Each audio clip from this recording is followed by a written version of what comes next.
Bode constituency, we have created doctors from bursaries. People who could not have an opportunity in this country to go up the education ladder.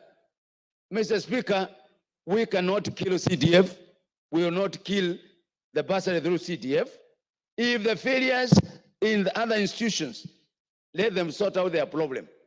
CDF is working. The bursaries through national government CDF fund is working. This motion was not brought in good faith. This is what I call popularist motion. Coming the time when you have just graduated from GC, Gen C, coming from where we are having problem with university funding. No, this is not a motion that is, CDF is something that your parents are going to resist in this country. So I pity the move of this motion because the parents are calling us and they are saying we should not kill bursaries through national CDF. I thank you, Mr. Speaker. I support that we oppose this motion in totality. Thank you. The Honorable, it was the Honorable Yegon.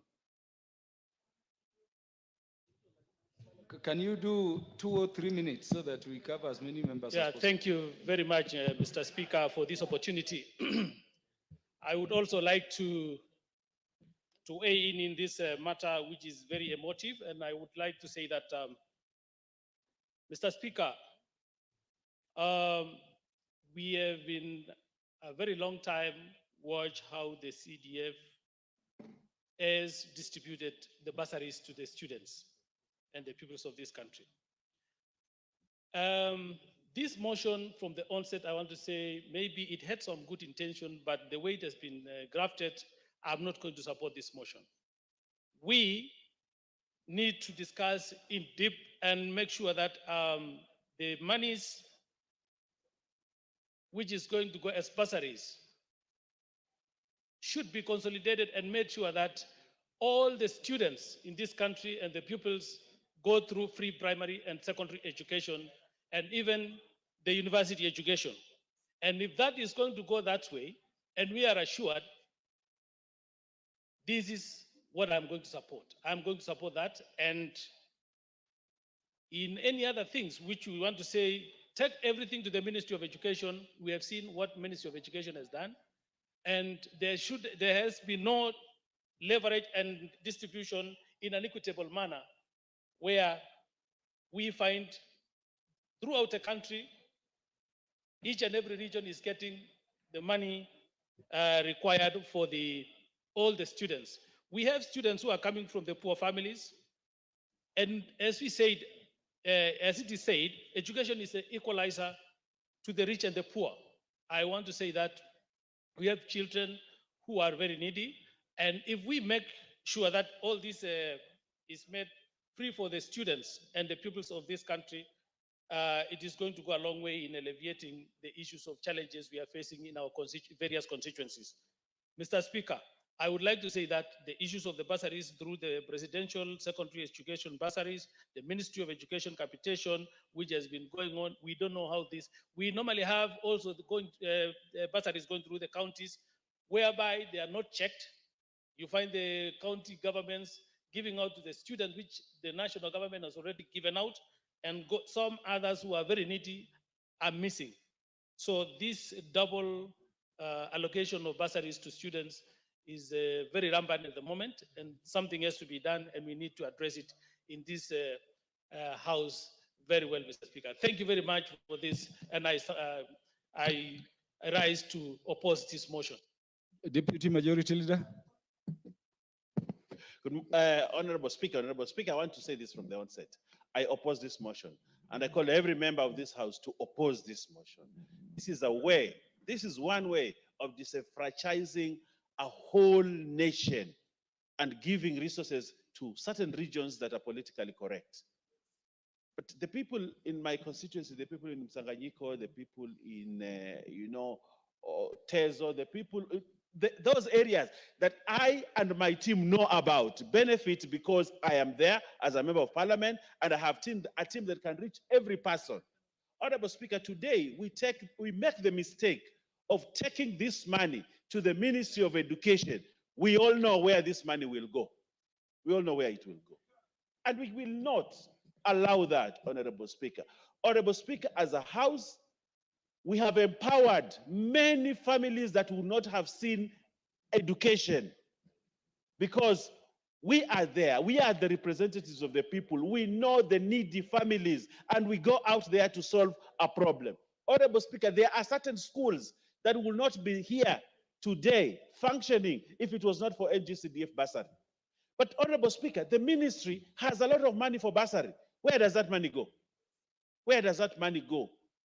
Today, you actually want to take this money back to the ministry again. Honorable Speaker, that will not happen. And this House should not allow it to happen. And this motion is a defeatist motion which we must defeat in this House. And I just wish we had quorum now enough. We would take the vote so that we send a clear signal. We have no confidence and trust in the ministry to handle bursaries or any other money. And I want to ask them, Honorable Speaker, I was very surprised the other day when I went to the minister and said, I want infrastructure money. And you know what they told me? They told me all the infrastructure money was divided and given to certain regions already. And therefore, I am a deputy majority leader here, but there was not even a shilling for me. For infrastructural development. And you see, a certain region, a constituency has 30 million for infrastructural development, but a big area, like, for example, Western, doesn't have any money just because they do not control the resources. Honorable Speaker, for us to be able to control resources in this country, this is where it must be done. The money, for example, for energy, for rural electrification, where did it go? Where did it go? But if it had come to this House and we divided 50 million per constituency, we would have put electricity in the whole of this country. But when we allow the mandarins in the ministry to do division of revenue and allocate resources, other regions will continue to remain behind. And we do not want to remain behind in education because the only equalizer, and that equalization can only happen in this House. And therefore, Honorable Speaker, I oppose, and ask any other member in this House to oppose. I thank you, Honorable Speaker. The MP for Suba South. Thank you very much, Honorable Speaker. First, let me congratulate your prediction. On your prediction that Trump would win. I'm not very happy, but you got it. So I owe you a drink. First, Mr. Speaker, I rise to oppose this motion for the simple reason that it actually invalidates our constitutional framework. We are supposed to be devolving government services and placing them where they are most proximate and closer to the people. And if you look at the various bursary schemes that we have in the Republic, the most functional one is the NGCDF. Now, it deals with very specific things compared to even the one for GAF. GAF is supposed to deal with affirmative action for women. That is the purpose of GAF. Then the presidential one is supposed to deal with various other issues. These various bursaries don't deal with the same sector. If you look at them, they deal with different segments of the society. So there's no point, there's really no duplication if they're implemented properly. The one that is an anomaly is the county government bursary schemes. Education is not devolved. Education is not devolved. The only thing that is devolved is ECD, and there's no bursary scheme for ECD. So it is wrong for county governments to be purporting to be offering education bursaries. On what basis? What's the constitutional basis for having a county bursary scheme when education itself is not devolved? It is not part of the functions of the county governments. So what we should be really figuring what to do with are the illegal county bursary schemes. That's what we should take out. But otherwise, these other ones are very specific. And if you go to other countries that offer free education like Canada, even China, which has been mentioned, there are still bursary schemes. Bursary schemes are not synonymous with basic free education. They are different. So I think this motion is misplaced, and we should respect what our constitution requires, that services are given closer to the people, and people are empowered to make their own decisions at the most local level, which is in the village level. With those few remarks, I leave the minutes to other members, and I oppose. Thank you, Honorable Speaker. The Honorable Kawanjiku in 2 minutes. Thank you, Honorable Speaker. I rise also, I would also want my voice to be heard, and I rise to oppose this motion, Mr. Speaker, because there is no way we can allow the Ministry of Edu or to amalgate the what you call the bursaries and make sure, as long as I'll make sure that the bursaries is allocated to the people that is supposed to be, Mr. Speaker. I rise to oppose it, and Mr. Speaker, is good to also confirm that bursary is one of the allocation budgets what we call resources that have been able to be devolved to 290 constituencies, Mr. Speaker. You may realize some of us, we have been able to do a lot, especially to making sure that, especially our high school students, are able to receive resources, are able to receive school fees because of the bursary allocation, Mr. Speaker. Some of the students who are not able to go to boarding schools, who are not able to go to join, the schools of their choice, Mr. Speaker, they normally come to day schools whereby we are able to allocate resources to make sure that they are able also to get an opportunity to educate themselves and also get an opportunity, Mr. Speaker, to advance their life, Mr. Speaker.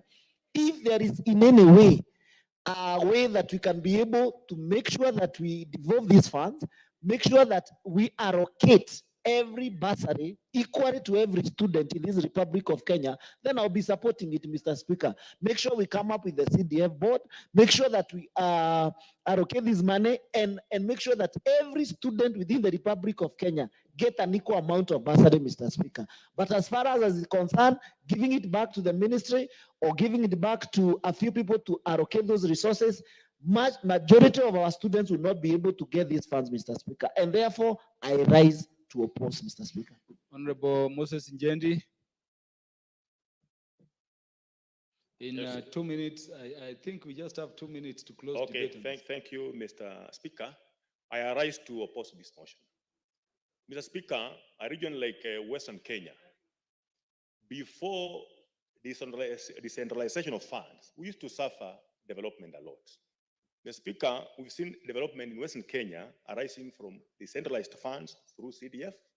We have experienced maendeleo arising from county governments, now Western receiving these funds. Mr. Speaker, I want to say that, or to report to this House that previously when these bursaries were the ministry, some of our sons, bright ones who wanted to study abroad, would change their names to Kinyanjui, Kariuki, etc., etc. And that's why when you come to western part of Kenya, like for example, my constituents, you'll find those names to change their names so as to receive a scholarship. Mr. Speaker, we are in the process of decentralizing funds, and we should not revert now to centralizing as the move of this motion is proposing. Otherwise, Mr. Speaker, because of time, I want to oppose this motion strongly. The MP for Igembe North, the Honorable Taitum. Thank you, Mr. Speaker, for this opportunity. And from the very outset, I want to oppose this motion because I believe firmly that this motion was founded in malice rather than facts. Mr. Speaker, there are no computation of what is required to roll out free basic education in this country. This country education sector has so many problems that have not been ironed. And to bring more problems to the sector, I believe it is malicious. Mr. Speaker, county governments do not have bursary fund. They have coined names like enhancement fund, retention fund, to make sure that they subsidize what is being given by CDF, which is anchored in law in terms of giving bursaries. Mr. Speaker, even GAF, and what is given in county government, they can refuse. If you tell them now to channel, which money are they going to channel to the ministry, and they have no kitty? Their mandate is only to fund and manage ECD centers and the village polytechnics. So they have no role. Education is a national function. So when you talk about money that is founded in county government, I believe these are a misplaced fact because there's no money that is there. The new funding model in the universities is giving this government ending, the SHA and other issues that have been brought that need to be ironed out. So, Mr. Speaker, I believe that this motion should not see the light of the day and it should die because it was not a motion that is geared to help this country, but to put the education sector into a more deep hole than it is today. Thank you, Mr. Speaker. The Honorable Wamboka in 1 minute, to be followed by Honorable Kakai Bisau in 1 minute. Honorable Speaker, I must oppose this motion because it's Kalama. mischievous. It is mischievous and it must be killed. Mr. Speaker, so that we note, Ministry of Education have several funds. One for infrastructure, another one for food program, another one for scholarships, another one for bursaries. Mr. Speaker, I can tell you these monies only go to 1 or 2 regions in this country. Mr. Speaker, we cannot again add money to the Ministry of Education. We have a PS called what is his name? Belio Kipsang, who does not listen to anyone. That man imagines that he is Kenya and Kenya is Belio Kipsang. We cannot add Kipsang any single money. In fact, we need to think of how to get these monies out of education, the monies that is already controlling, Mr. Speaker. We cannot, Mr. Speaker, go that direction. You imagine, Mr. Speaker, in this country, there are regions that need more resources.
It's not working. Education, university funding model is not working.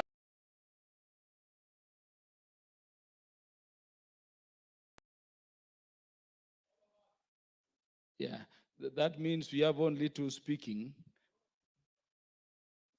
Only 2 are interested to speak to the motion under order number 9.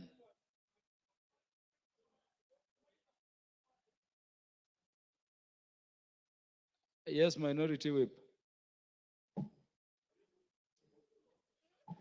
Thank you, Mr. Speaker, for giving me this opportunity. Mr. Speaker, I would want the members of the House to benefit from the experience of senior people like us. I've seen members very keen on the previous motion, and some of them, as soon as the motion, they didn't get a time, they've already left. And we are discussing science. Yeah. You don't understand how the link is. You can actually raise the issues you wanted to raise in the previous one, in this one. But you are running away. You must learn.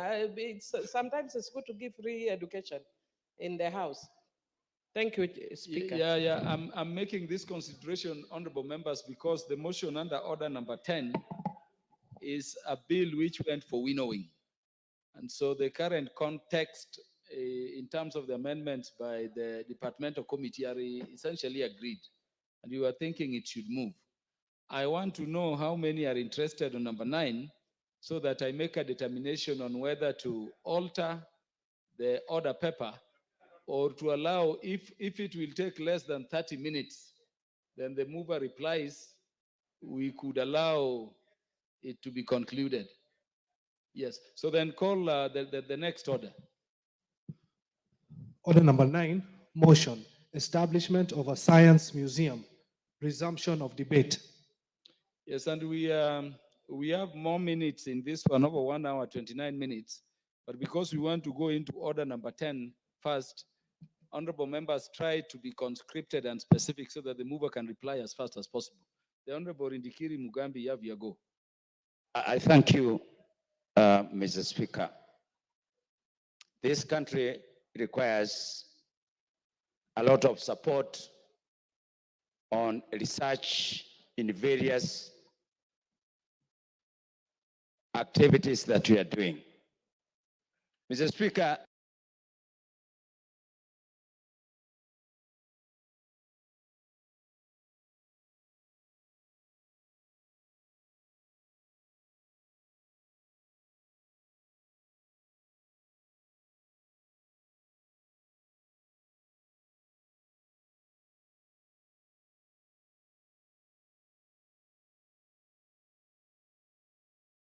this country is known as a country of more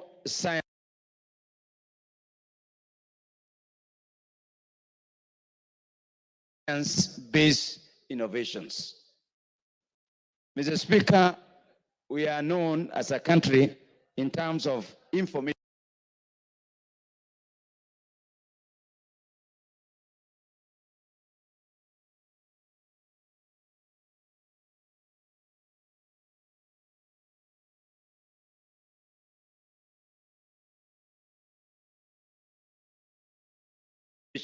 systems.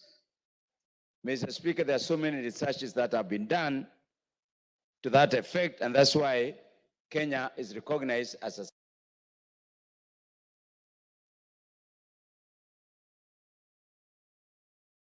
center of ICT in Africa. Mr. Speaker, this country has gone through a lot of innovations and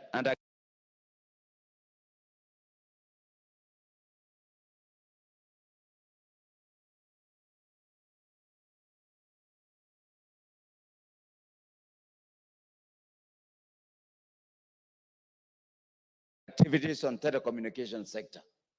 Mr. Speaker, I remember when I was working with Kenya Post and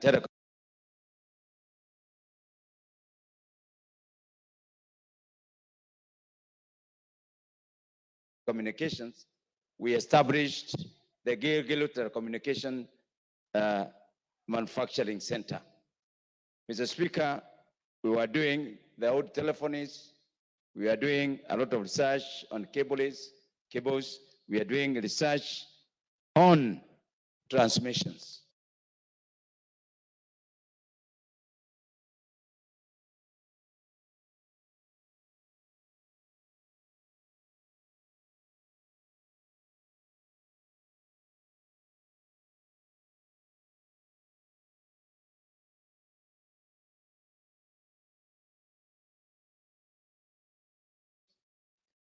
Mr. Speaker, in terms of medical research,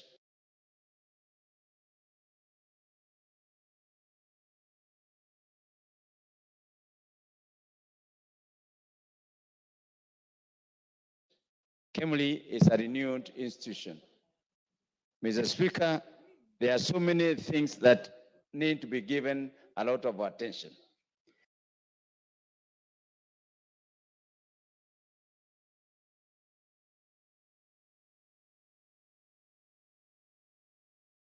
Mr. Speaker, we need a reference museum where all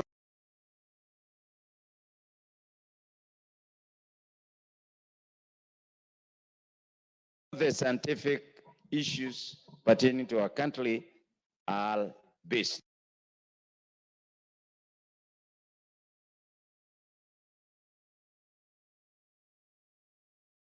Mr. Speaker, this museum will not only be an exhibition, it will also go to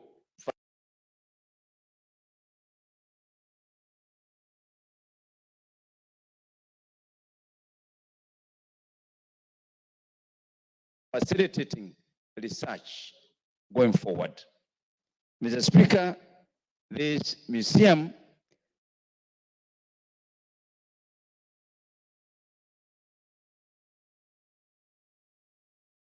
will show the people who have spent a lot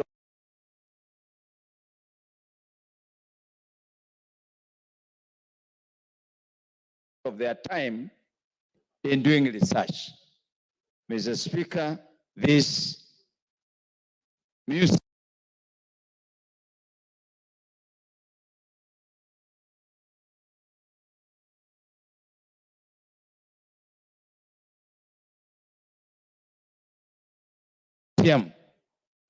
will be a learning center for the future generation. Mr. Speaker, it is prudent, therefore,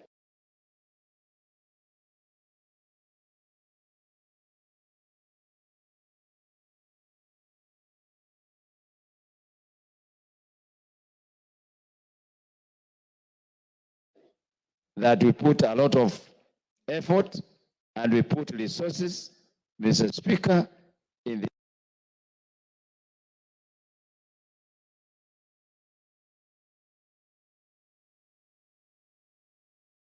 this museum. I want to thank the mover of this motion because, Mr. Speaker, there are so many things that we lose on the way.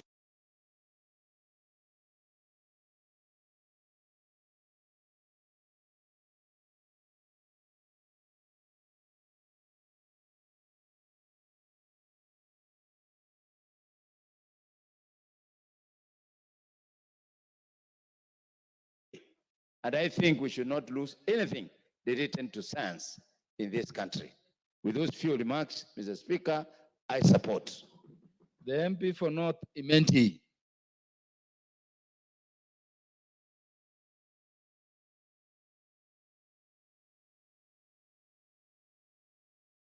The Honorable Rahim Daoud. Thank you, Mr. Speaker. Mr. Speaker, first let me congratulate the mover of this motion, Honorable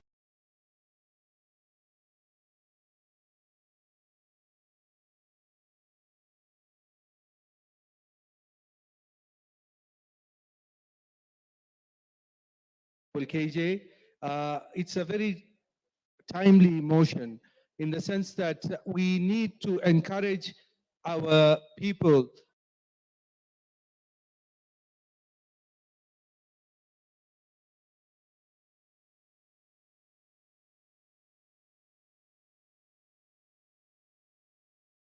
to do the STEM subjects, that is science, tech, and the other subjects, because we are lacking in the science subjects, and the museum will assist in propagating new technology.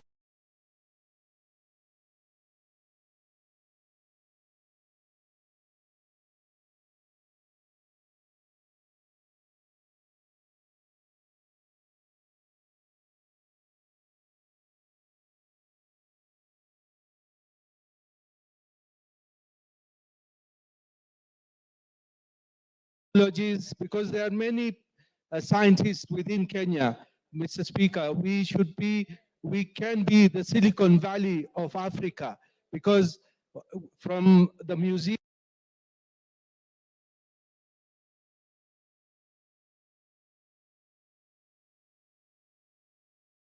we can exhibit the various local innovations in the scientific world. So, Mr. Speaker, when we establish this museum, we should even go further and establish a science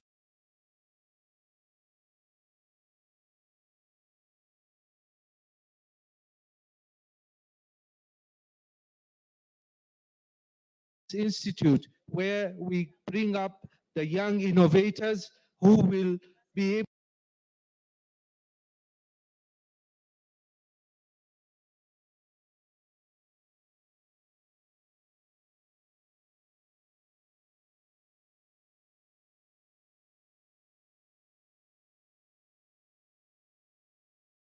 able to innovate new things and actualize the dream. The Konza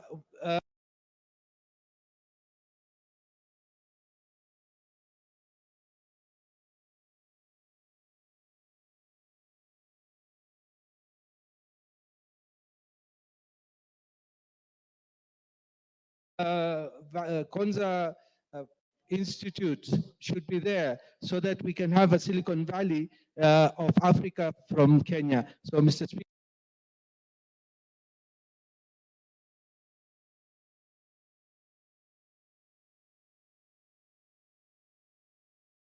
Speaker, I want to congratulate the mover and I support. Thank you.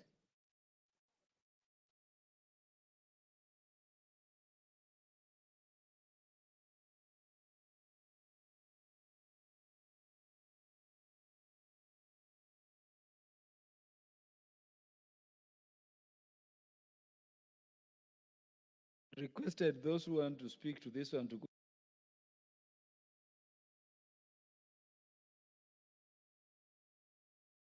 into to go to interventions.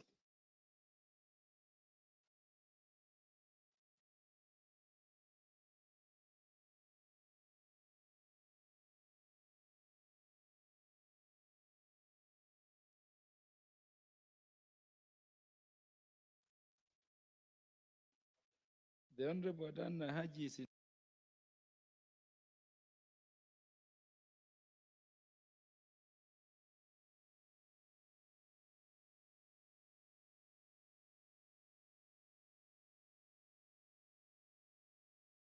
interested in this one. The Honorable Joseph Makilap, the Honorable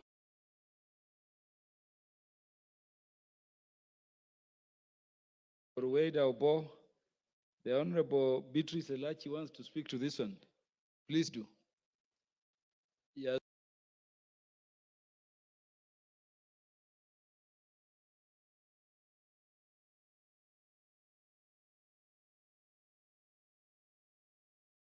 So, yeah, I'm seeing only 3, and let us make the point so that the mover can reply very quick. Thank you, Mr. Speaker. And once again, let me appreciate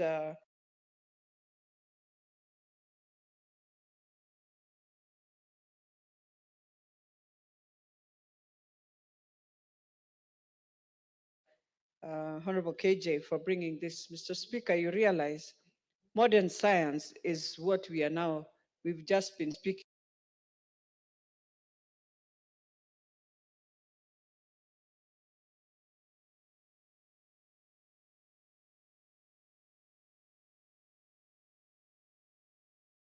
In what we have said, we've left a motion on education, on bursary.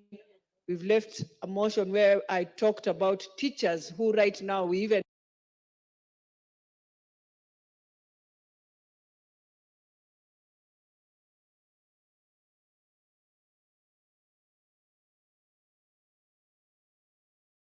lack teachers of JSS of science. Yet we are saying CBC is more science than even arts.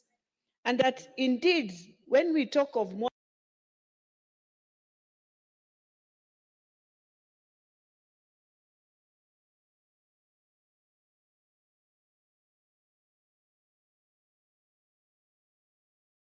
modern science of a museum, we are talking about science centers where young people right now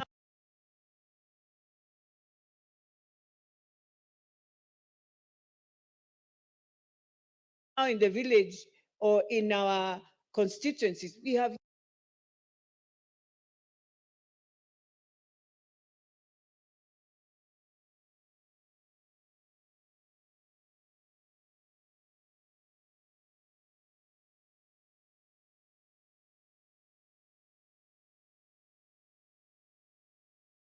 young people who are trying to do anything to bring up. The other day I saw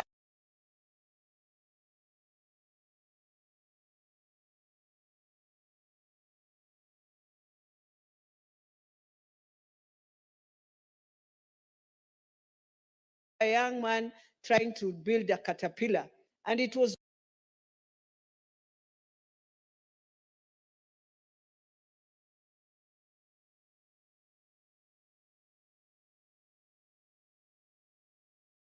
moving. And that is science. And we don't have a place where we can now bring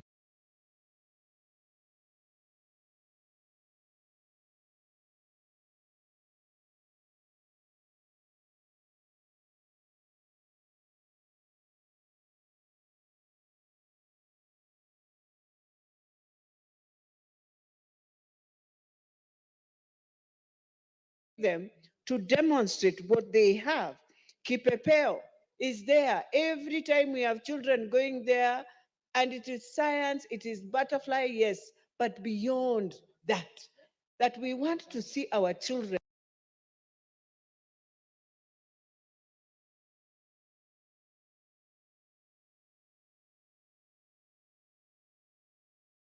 and getting into this subject of science, understanding that physics and chemistry in the world today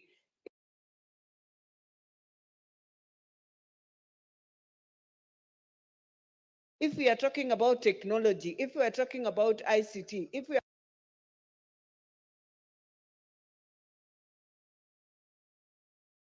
are talking about AI, all this is science where we need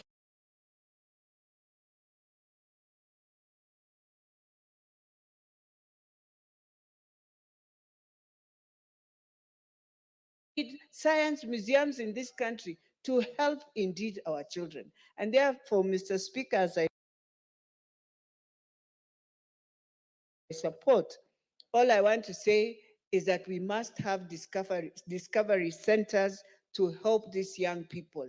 And we must hold JSS for these children to turn around and become more science people, students, than what we've had before. With those few remarks, I beg to support. The Honorable Kawanjiku.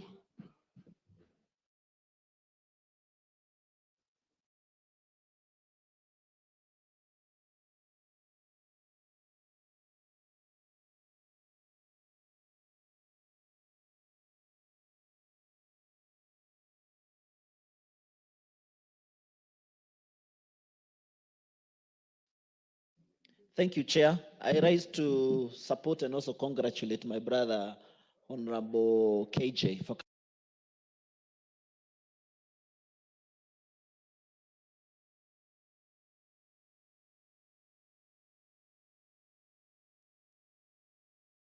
coming up with this motion.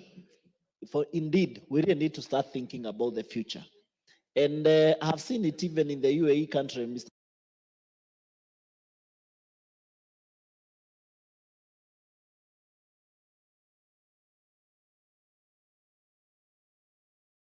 Speaker, where they are coming with the Museum of the Future. They start thinking ahead in terms of what and how our country in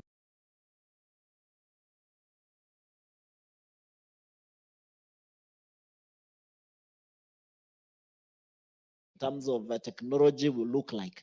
And you allocate a certain resources for people to only think and imagine how the future will look like. But sometimes as a third world country, we find ourselves in a situation whereby we are challenged by the technology when it is already too late and when the other countries have already accommodated and aligned themselves with the technology and moving forward.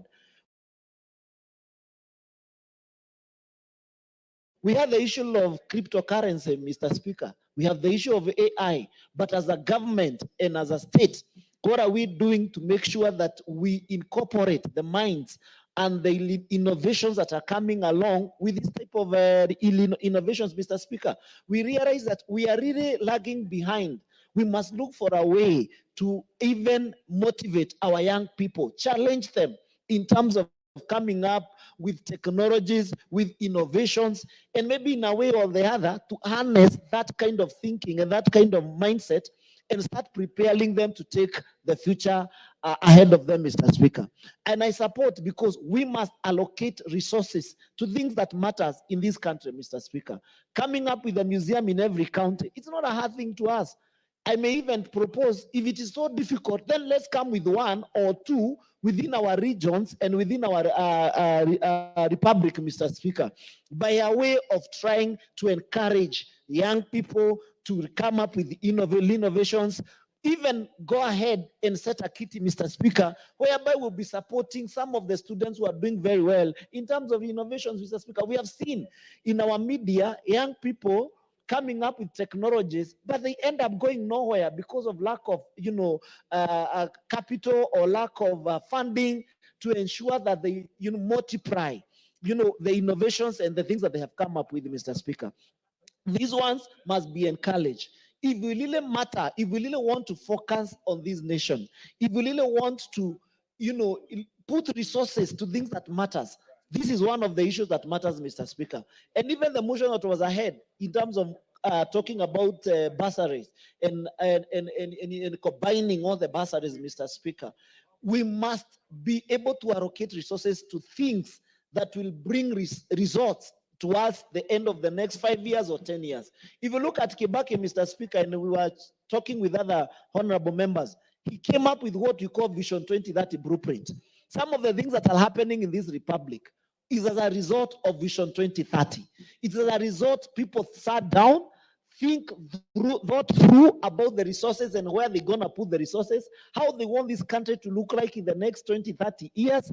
And shockingly, Mr. Speaker, we have been able to achieve quite a number of those issues. I think now it is about 3 or 4 years remaining for the Vision 2030 to come to a close, Mr. Speaker. We must also start thinking moving forward. What is our vision for the next 50 years? What do we want to do as a government, as a country in the next 50 years, Mr. Speaker? If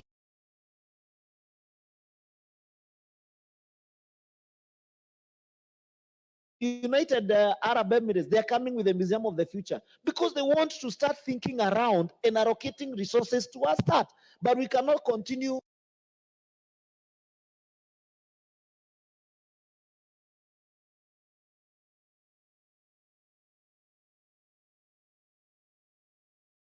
thinking through the orthodox means and allocating resources the conventional way, Mr. Speaker, and we fail to focus on investing on the future of our republic.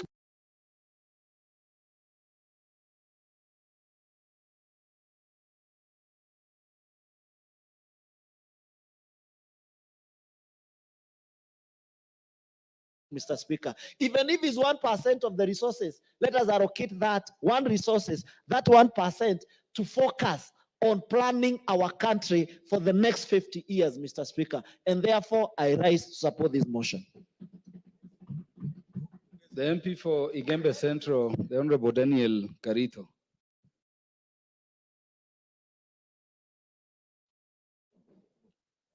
Thank you, Mr. Speaker, for giving me this opportunity.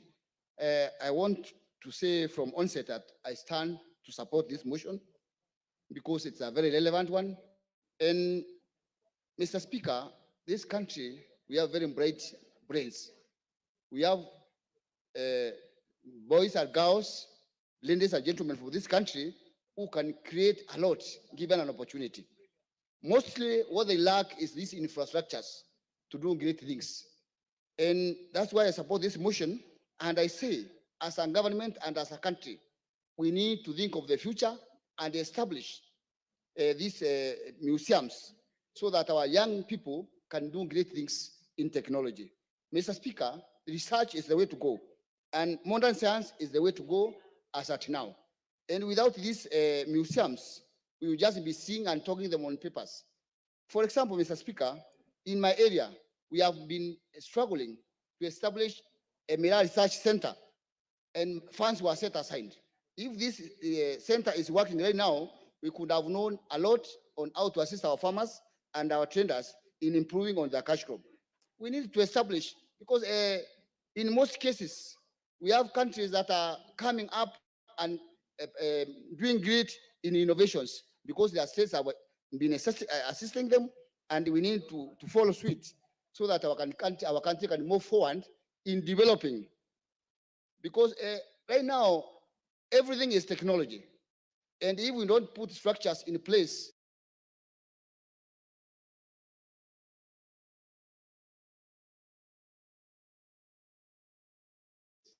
to assist in building these technologies will not be at par with the rest of the world. That's why I support this one, this motion, and I will encourage our country, our government to fall and establish these museums, science museums, so that our country can grow forward and compete with the rest of the world. Thank you, Mr. Speaker. That is Honorable Dorcas. Honorable Dorothy Kiara.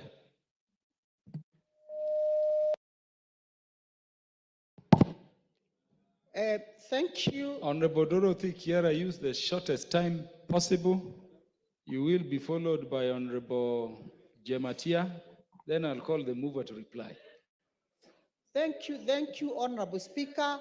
Honorable Speaker, I first and foremost want to commend Honorable Kiarie for bringing this very, very important motion, establishment of a science museum. Honorable Speaker, many a times we have contended with being called the third world. And Honorable Speaker, I am very excited that now we have started thinking innovation. Honorable Speaker, we have countries which are far much developed, countries like Japan. And they are so developed because they inspired innovation, Honorable Speaker. And Honorable Speaker, I want to challenge our government and say, this is the high time that we must establish and have a ministry of science and innovation, so that, Honorable Speaker, our boys and girls who are brilliant, boys and girls who are very key in innovation, can be placed somewhere and be encouraged and motivated with a budget within the ministry that can help in their growth.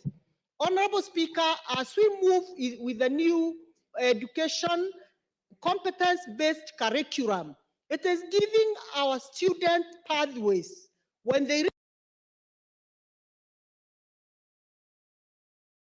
reach grade 9, Honorable Speaker, they will divert to different pathways where they will showcase their talents. And Honorable Speaker, we cannot do this theoretically. We can only be able to achieve what we want to achieve as a country in both technology, in both innovation, in both the way we want our economy to grow. Honorable Speaker, if we invest in this science museum, Honorable Speaker, I strongly support this and say, Honorable Speaker, we don't leave this as a motion. Let us move ahead and push the government, Honorable Speaker, to establish a ministry of science and innovation so that, Honorable Speaker, we can be able to stop every time contending with being called third world. We move towards where those developed worlds stay. Thank you, Honorable Speaker. I strongly support this motion. The MP for Baringo County, Honorable Jematia.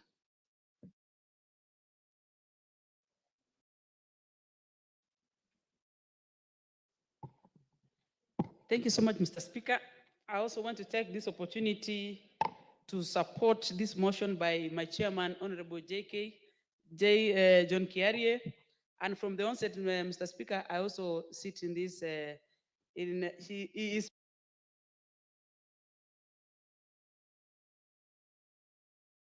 my chair in the communication, innovation, information. Did you say?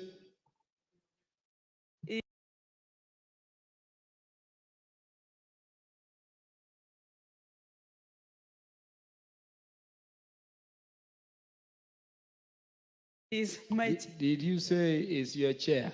He's And my then chairman. you say you sit on him.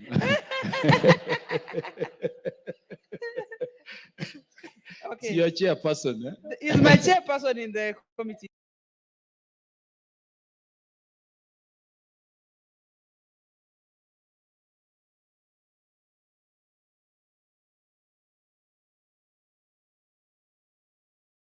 Mr. Speaker. And I want to say ICT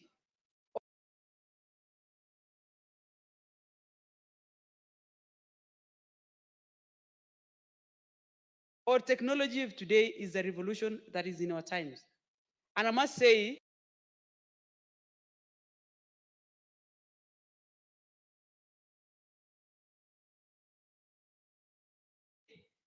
this is the only time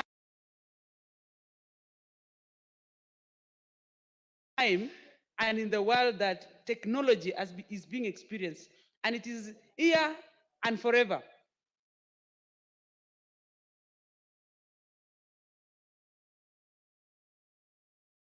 And that one means that this science technology is going to be a big factor. And I want to say,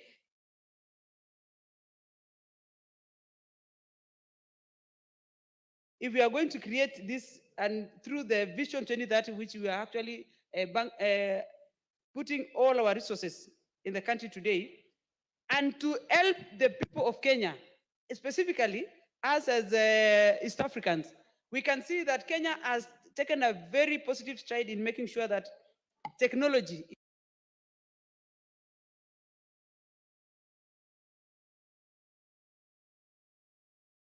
is a factor, and more so ICT creation in our country. We have done a lot, especially in backbone and creating networks all over the country. And this is one of the reasons, and I want to support this motion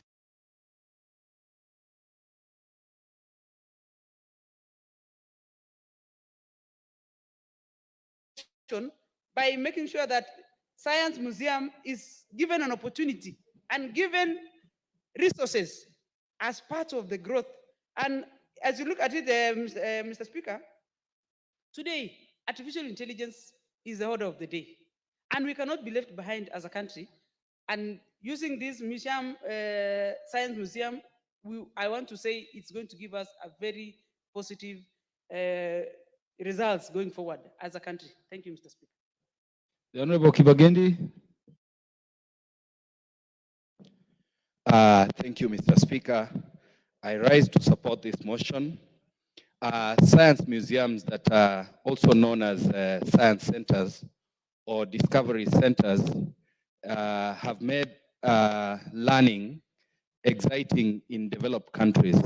It is important that we invest in these, in setting up these centers, these discovery centers that will make science learning accessible.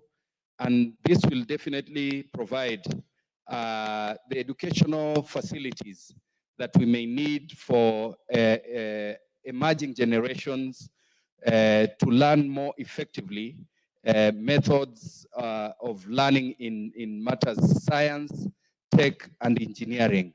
And hence, it is the reason why I rise to support my brother KJ for coming up with this motion that will definitely revolutionize the way future generations will learn. Thank you, Mr. Speaker.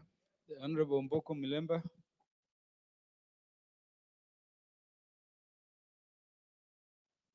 Thank you, Honorable Speaker. I was quite disappointed recently when exams began. And one of the things that is being really taken care of, using both guns and policemen and everybody supervising, is the phone. And you know, for the longest time, I did not have a chance to speak on this for other reasons or another. But when I see this motion raised by KJ, I realize that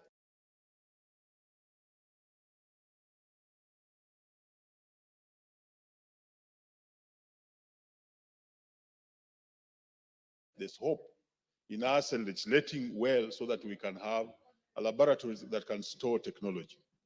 When you look at the policemen around examination centers guarding anybody who may appear with a phone, and therefore phone seems to be a very sensitive gadget, which if it's around an examination center, it can be used for stealing or accessing exams.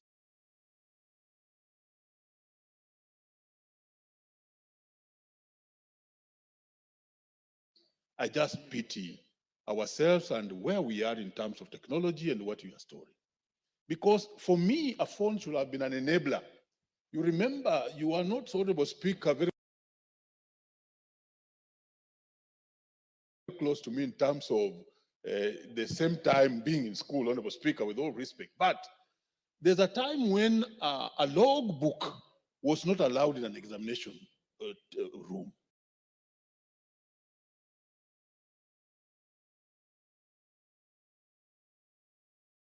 And do you know that the FX was it FX82 calculator could not end an examination? If you are found with a calculator in an examination room, it would be advertised all over this country that those boys stole exams because they had a calculator. Now, a calculator is a requirement for you to sit for an exam. How I wish these are the businesses we should deal with so that a phone is an enabler. I want to see that day when we shall be told that come to school, come to an exam room and have the following things: a ruler, a calculator, a phone, and other things. That's when technology will be developed. Thank you so much. The Honorable Owen Bayer, the Deputy Majority Leader, will be followed by the Minority Whip. Then the mover will reply. Thank you, Honorable Speaker. Honorable Speaker, the future is science. The future of this world is science. And it is science that has made nations great. And it is deliberate investment in science, in schools, in universities, and in the national capital. That is where we move a country. Because everything that we look at the great innovation coming from Kenya, M-Pesa, and how it has transformed everything in this country. Today, if you want food, Safaricom, M-Pesa. If you want medical services, whatever you want now is based on science. All transactions we do, science. So science is the future. And a country that aspires to be a great nation must invest in science. A great country, nation like the United States is great because they started investing in science. You know, okay, I'll forgive you for today. So, Honorable Speaker, if we must be a great nation, then we must invest deliberately in science.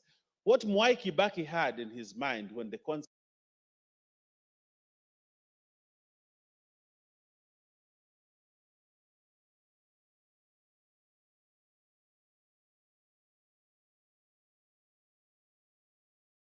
the city was started, he thought that. And if you look at Vision 2030, there's great space for science. But then why should we have a science museum? The world over, if you look at great places, if you go to New York, you find a science museum. If you go to New Delhi, you'll find a science museum. If you go to London, you'll find a science museum. You'll find science, but why do we have science museums? So that people can see how science has progressed and where it is going. And that is what is critical.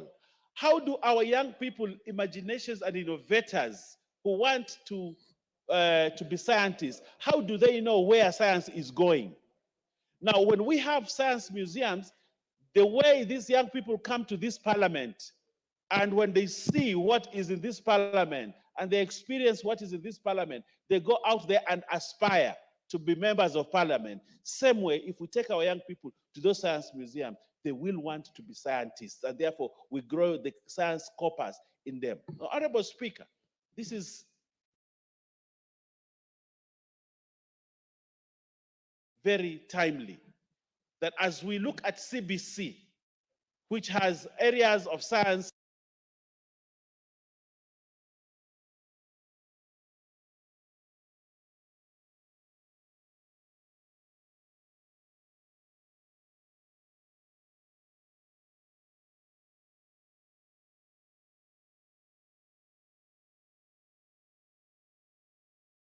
and areas of arts, then how do we therefore enhance science, even for the young people in the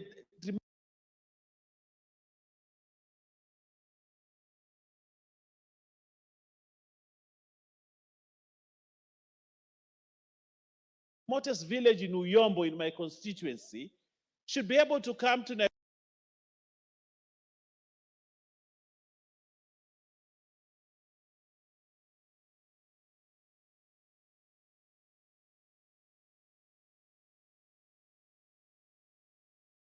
Nairobi or Mombasa to a science museum, look at the development in science.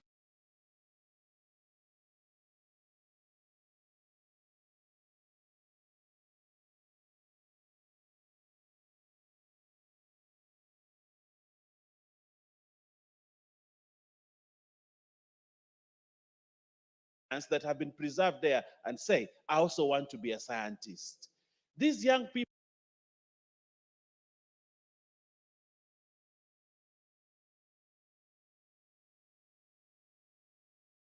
study science, but they do not know where it has come from. If you look at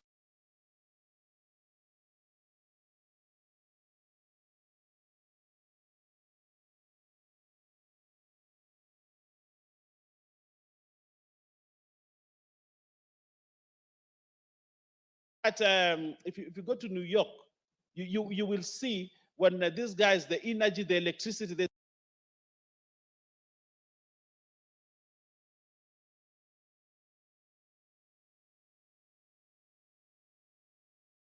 a museum on this guy who started the electricity.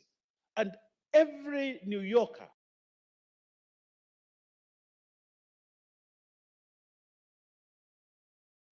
will go to that museum to see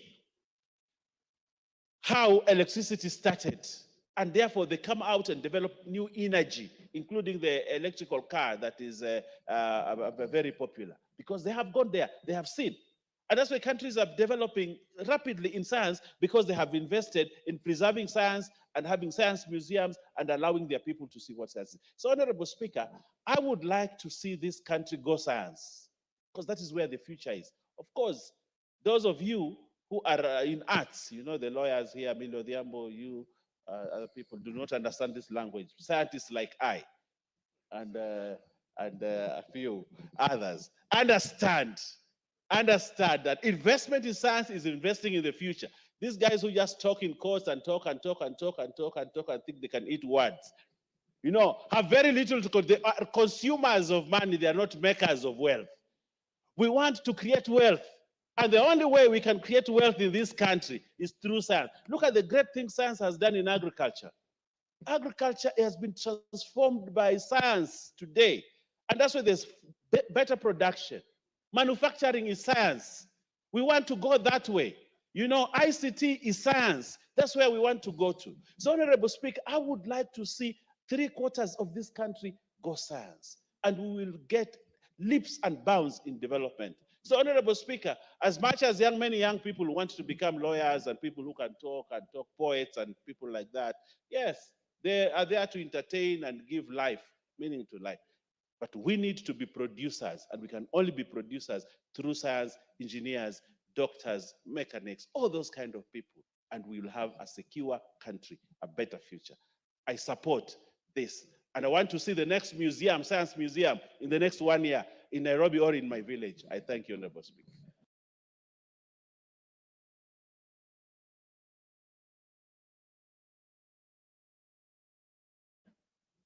Honorable and Baya, I will engage you as a social scientist after this. I know you are a Fulbright, scholar, but you will get to know that lawyers, in fact, the best lawyer we have, Lord Denning, was a mathematician.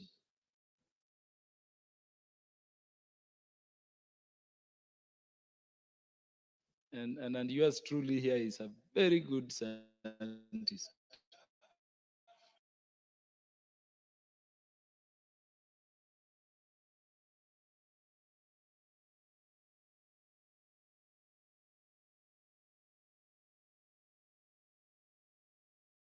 Yeah, the Honorable Millie Odhiambo.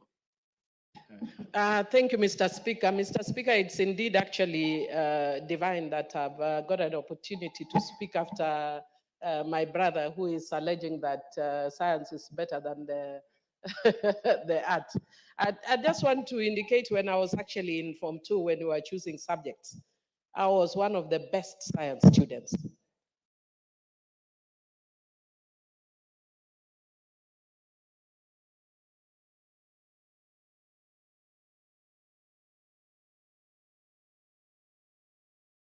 And when I was actually, the classes were divided and we had to be forced to go either art or science. and I refused to do sciences. And I was suspended for 2 weeks for refusing to do sciences. And I went back to school.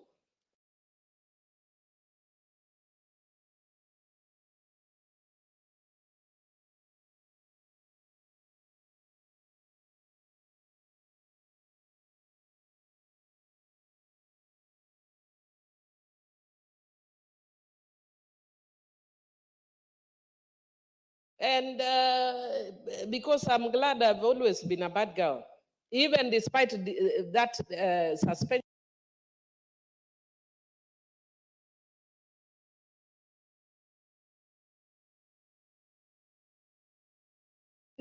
I still refused. And the way I refused was to sit an exam and knowing all the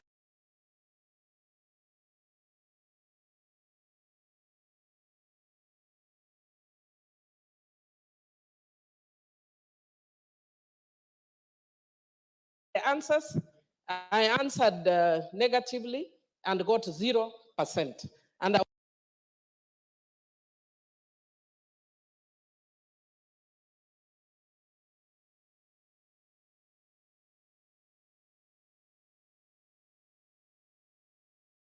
was chased out of the science class, not because I was not smart, but because I knew at that point where I am.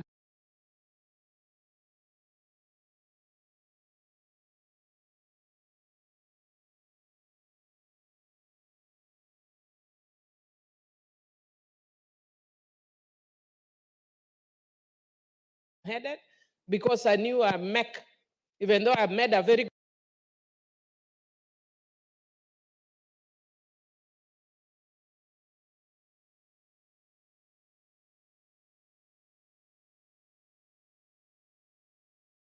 good scientist, I make an excellent artist.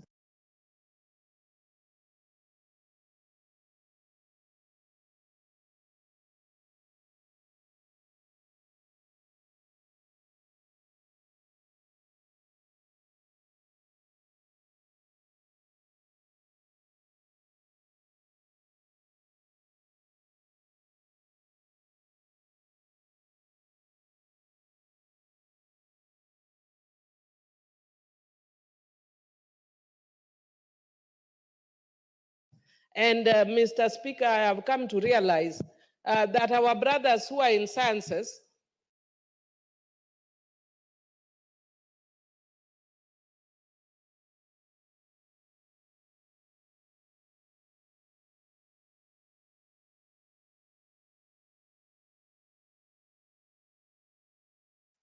will work on the science issues, but unless you have brains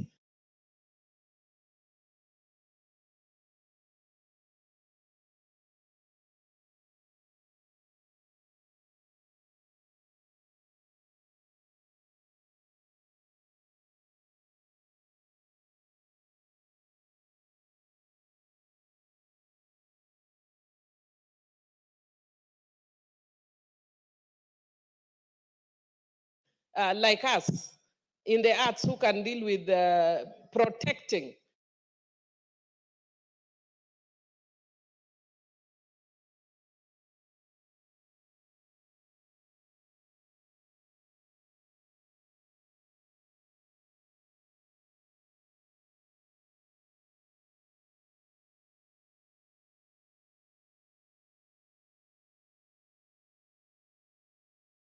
your sciences, then you'll not go far with your science.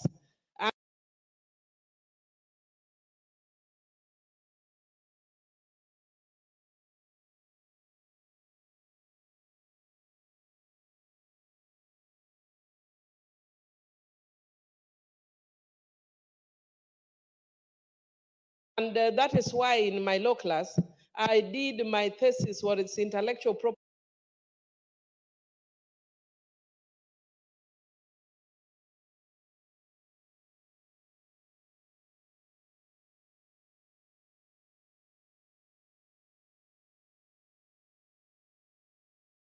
Property rights on plant genetic resources, which is part of the basis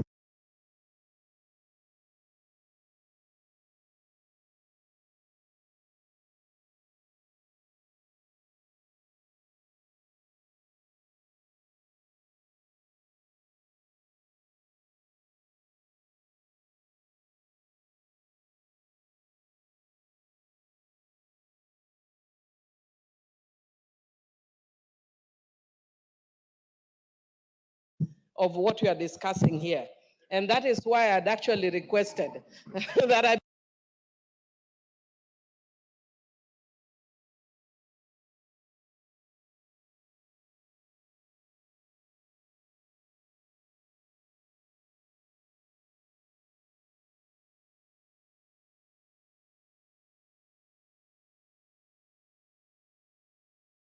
be given a chance to talk about the Science Museum, which is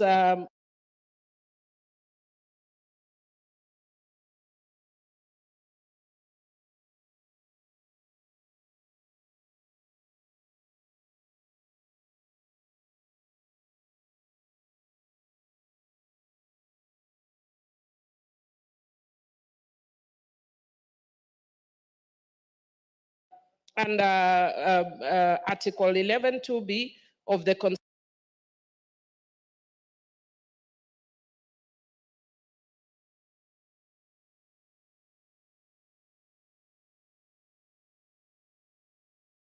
Constitution that provides that the government shall recognize the role of science and indigenous technologies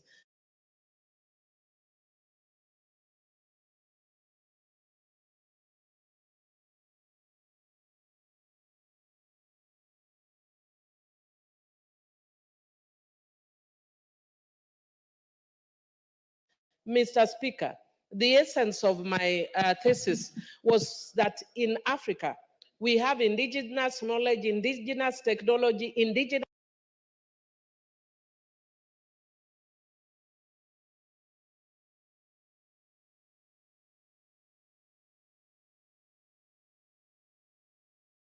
plans that are beneficial, but other communities come and take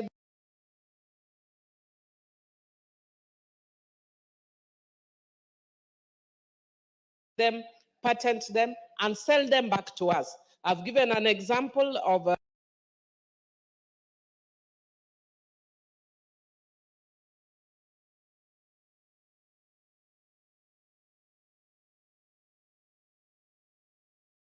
Mwarubaine.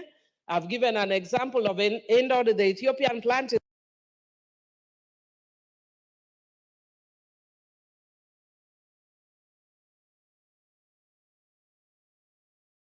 In the past in this house that has actually helped to unclog the system in the US.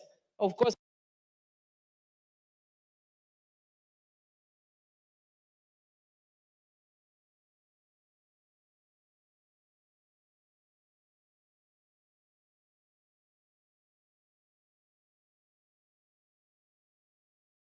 it is sad that I'm mentioning US at a point when Kamala Harris has lost, but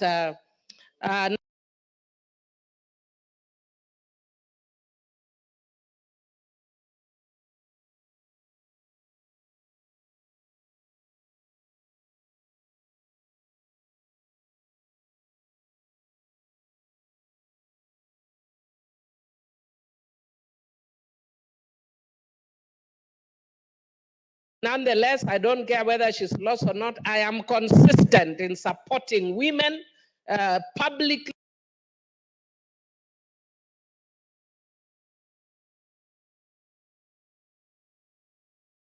And so the loss of Kamala Harris is my loss. Mr. Speaker,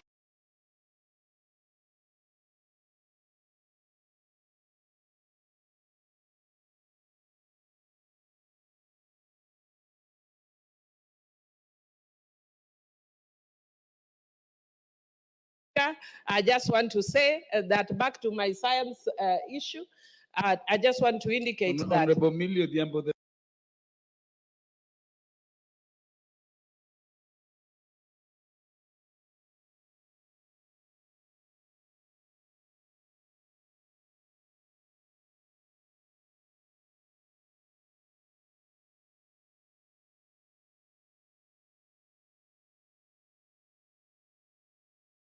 last time I checked, Democrats can't define a woman.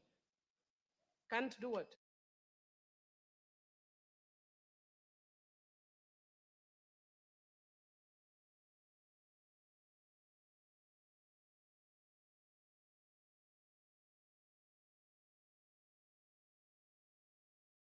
can't define a woman. Define. A woman.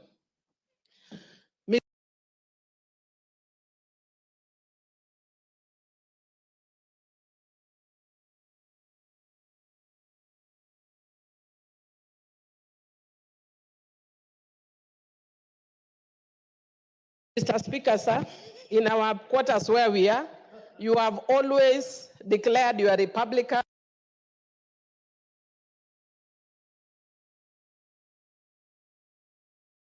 But I want to actually say that this is one of the American elections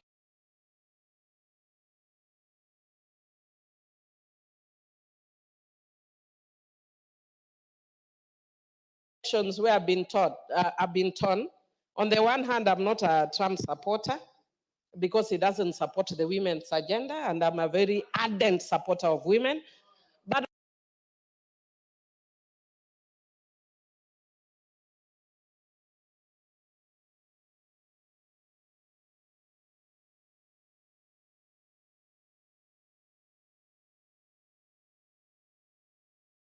on the other hand, the reason why I've been torn is because of the role the Americans played in the last elections. So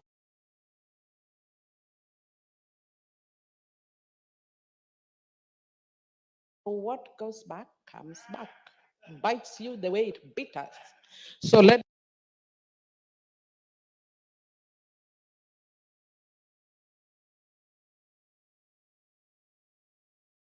them live with that.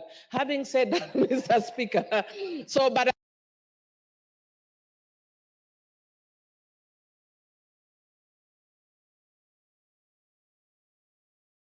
I'm still mourning the loss of Kamala Harris. Having said that, Mr. Speaker, let America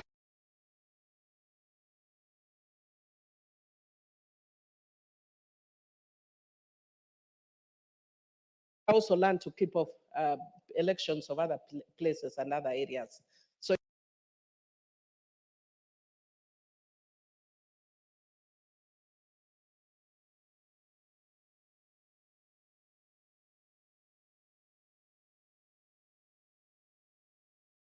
to SADA would have really, but they've helped me because my pain is minimized.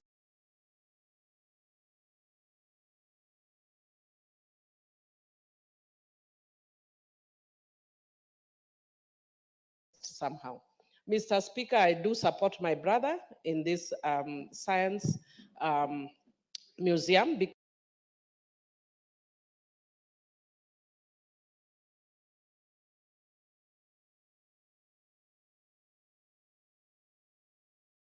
because our younger people will be able to learn a lot of things that our ancestors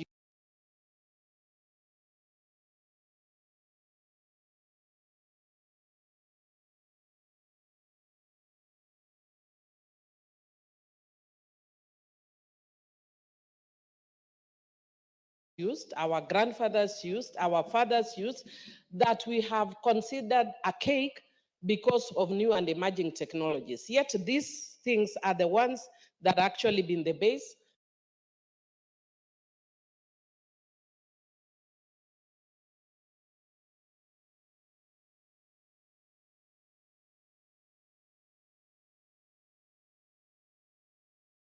for emerging technologies. So I really do thank my brother for this noble idea. And I hope that we do put resources into this, but also that it would be an example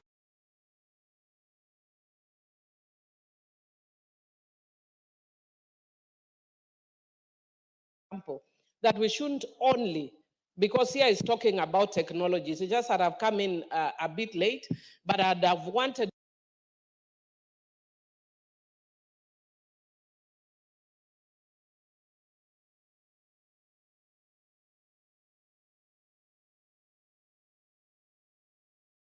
to put not just technology, but indigenous knowledge as well. Because Mr.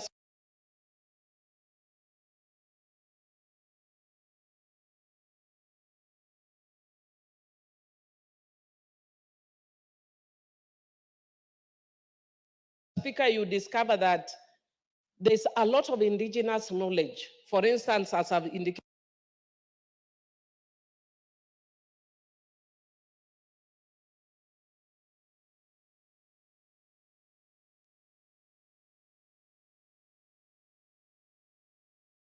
of beneficial properties of plant genetic resources.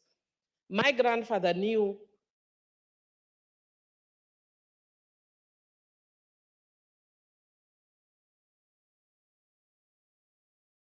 almost every cure for snake bites. But now I ask everybody at home, nobody knows.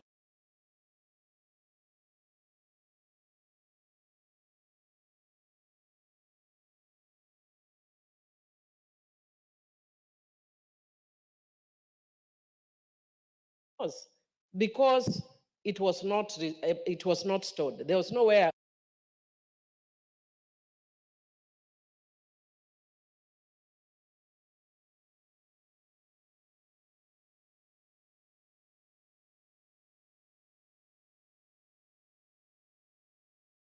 No way of storing that kind of system. So now if somebody is bitten, because in our shack,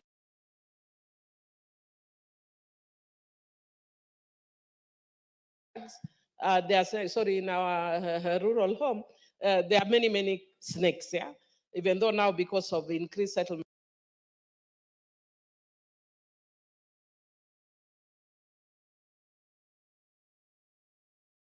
they've gone down. And because of that, they observed the way snakes, when they fight, that they can actually use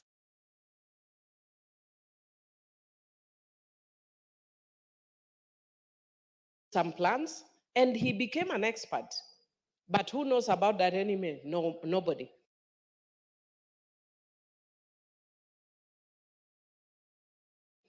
There are medicines for curing cancer, but yet we are having people struggling with cancer when we have herbal medicine.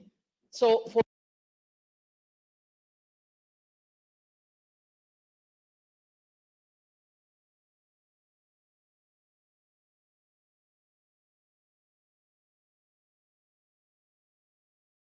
me, one of the other things that you should have actually done, honorable member, maybe now because you are bringing it as a motion, when you bring a bill, the bill is there. Oh, thank you. Then in the bill, please don't just provide for technology, provide for knowledge as well. Otherwise, this is an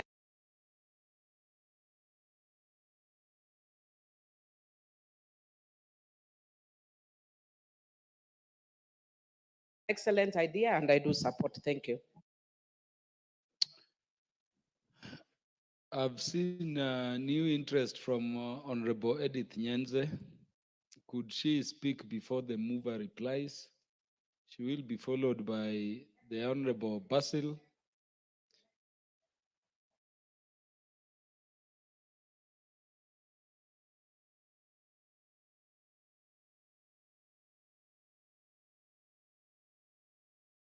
I thought we agreed we should be winding up this quickly. We want to go to the committee of the whole house. Proceed, Honorable Edith Nyenze. Thank you, Mr. Speaker, sir. Let me take this opportunity to congratulate John Kiarie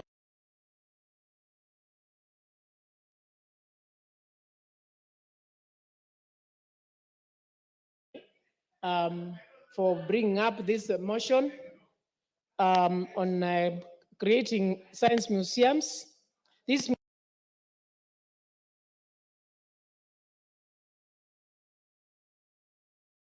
museums actually will collect and display objects having scientific interests, and this will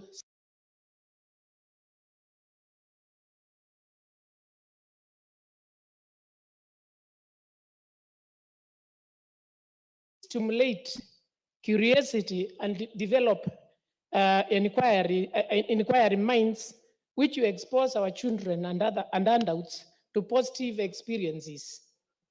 And actually, this will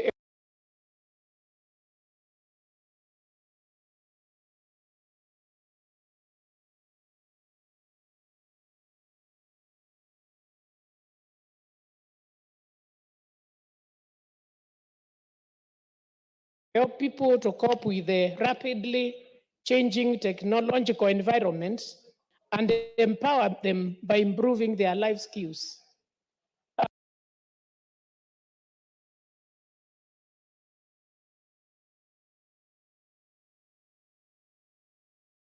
Mr. Speaker, sir, last month, I had the opportunity of traveling to India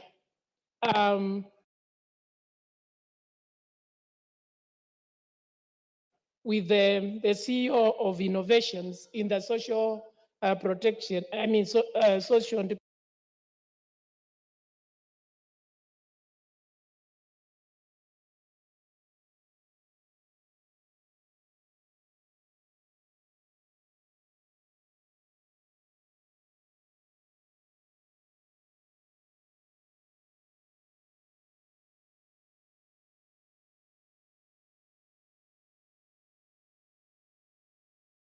department, social protection department, and actually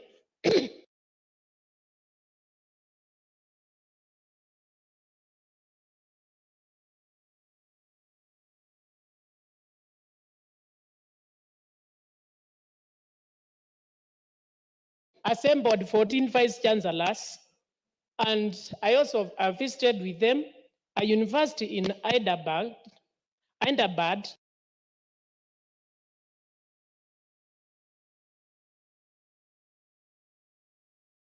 in Telangana in India. And actually, we visited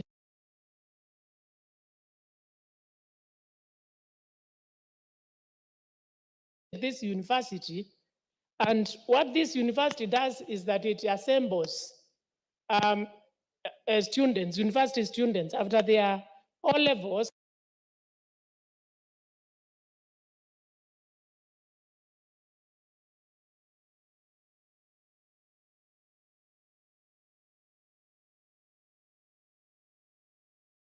They collect the best brains in India, and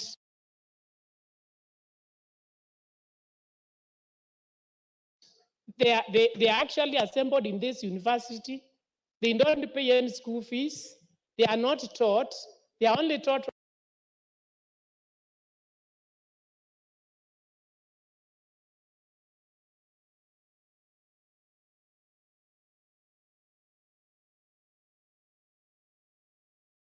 a few units on innovation, and they are left on their own to come up with different projects.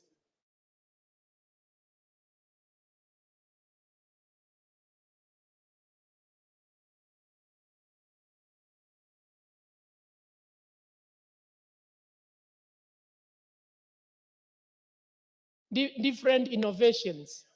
And from those innovations, they collect them and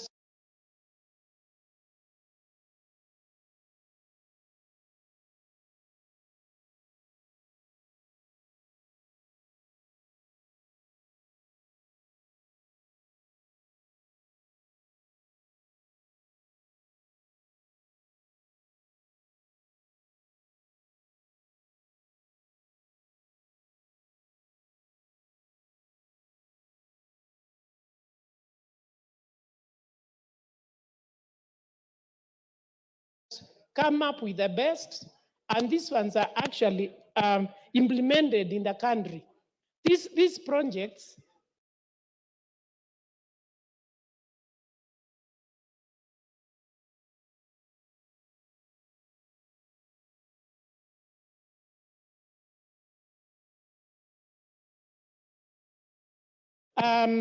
these ideas are actually also supported in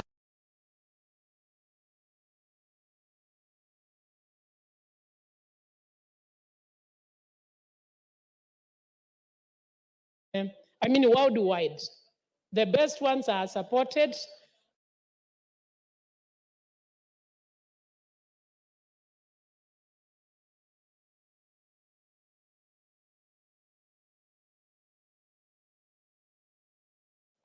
For example, I even saw a remote control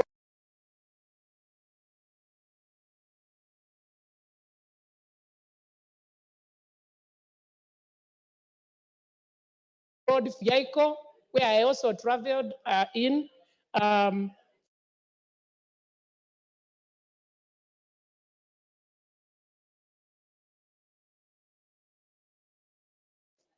And this one is the students who have come up with it. So such a museum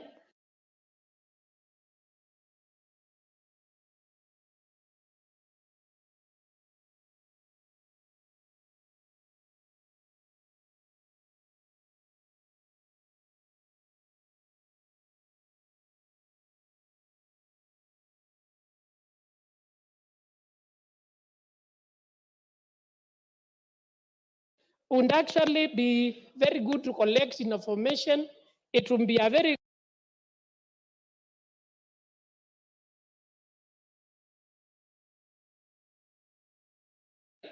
good science museum, which can also source for funding. It cannot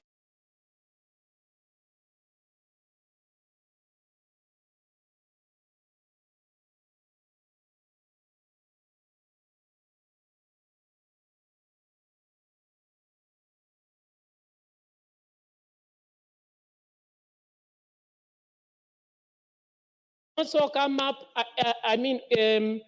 come up with the implementation.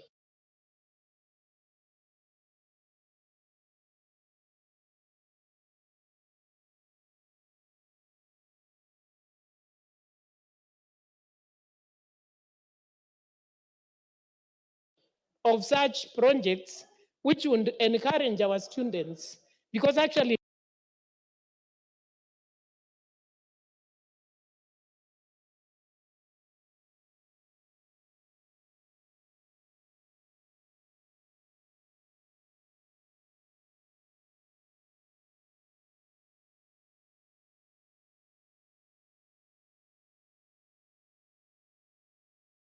in Kenya, we also have very innovative young people, very innovative youth.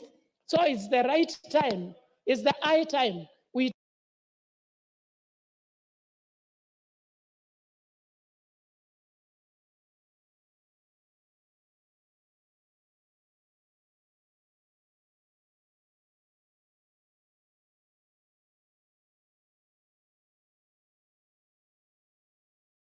tapped these innovations, we encouraged them, we sponsored them, and such a museum would actually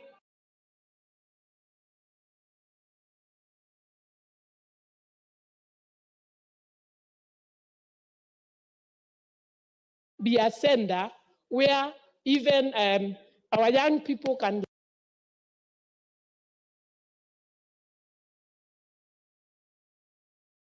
learn, and all people can learn about innovation, and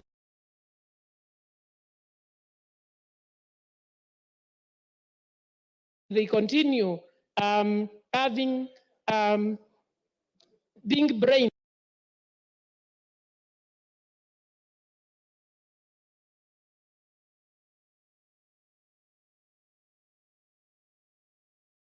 to even improve the economy in our country. We've always talked about high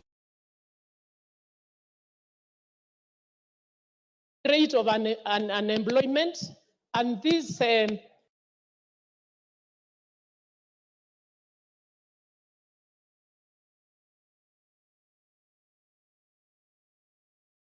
these innovations can actually help in meeting the needs of employment in our country. So with that, I support the motion. Thank you. Honorable Robert.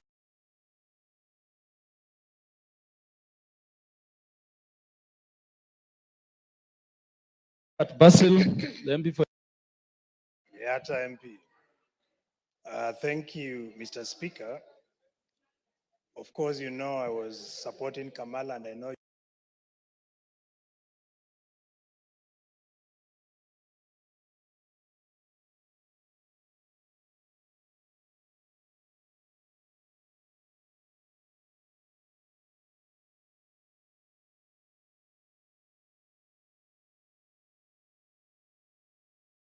you are supporting Trump, so congratulations for that. From all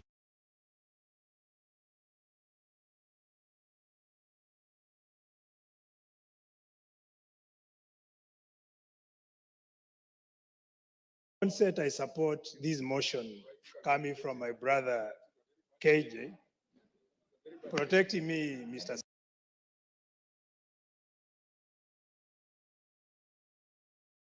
Speaker, from Honorable.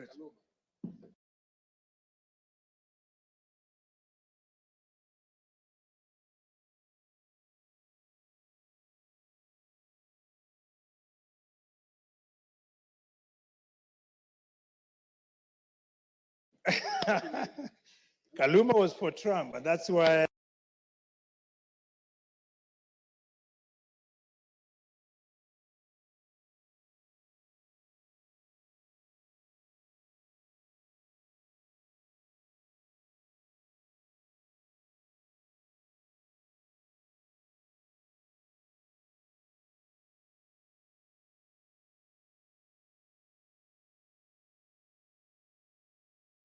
That's why today is a big day for him.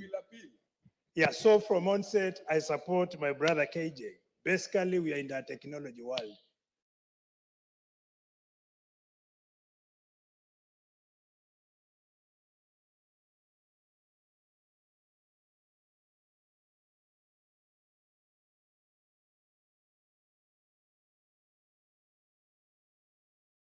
And if you look at countries like Japan, they have been able to industrialize because of technology. If you look at countries like Israel, they export technology. That is what we refer as exponential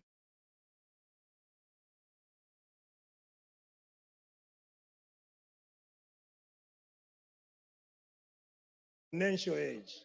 And when I hear of science, myself, I love science. And a science museum is actually what is going to align us in the technology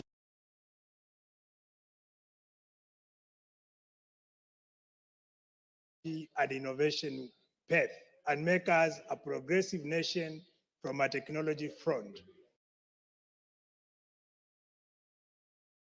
So in principle, Science Museum should be embraced. And the KNJ did the right thing to bring this motion.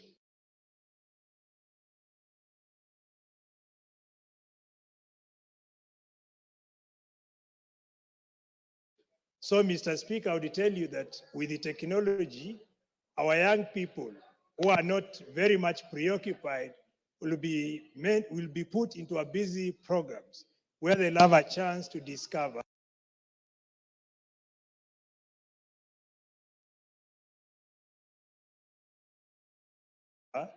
explore, and test ideas. So it is the best way, Mr. Speaker,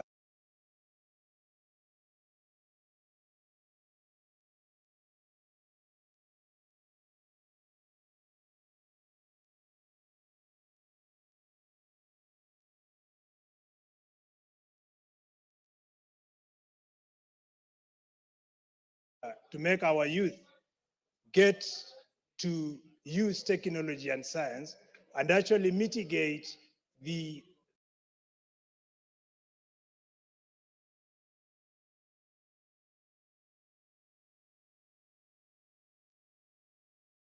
level of idleness and drug abuse, which we have witnessed for the last couple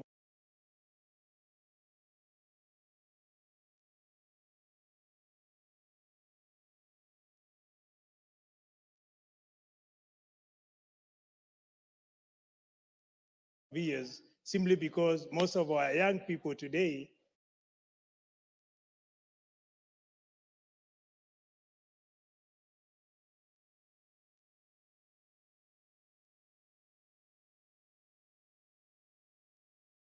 with the level of education we are acquiring, you find they cannot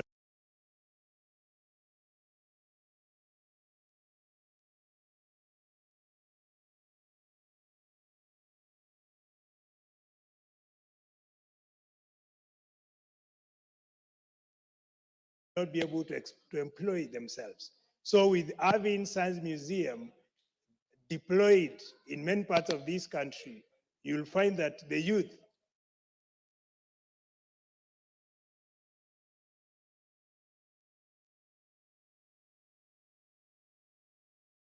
will be able to test ideas and be able to become more employable in the years to come. So with those few remarks, I urge members to support this motion so that at least we can move to crafting a bill to make Science Museum a reality in this country. So thank you, Mr. Speaker, and I submit. The MP for Kajiado East, the Honorable Kakuta Memai. Kajiado East. Thank you, Honorable Speaker.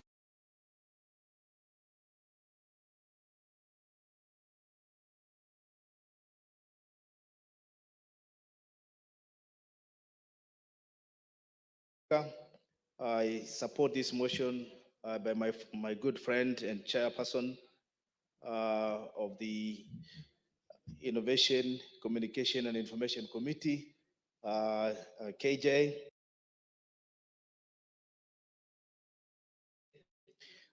This is a wonderful idea to start a science museum in Kenya. This will give our young people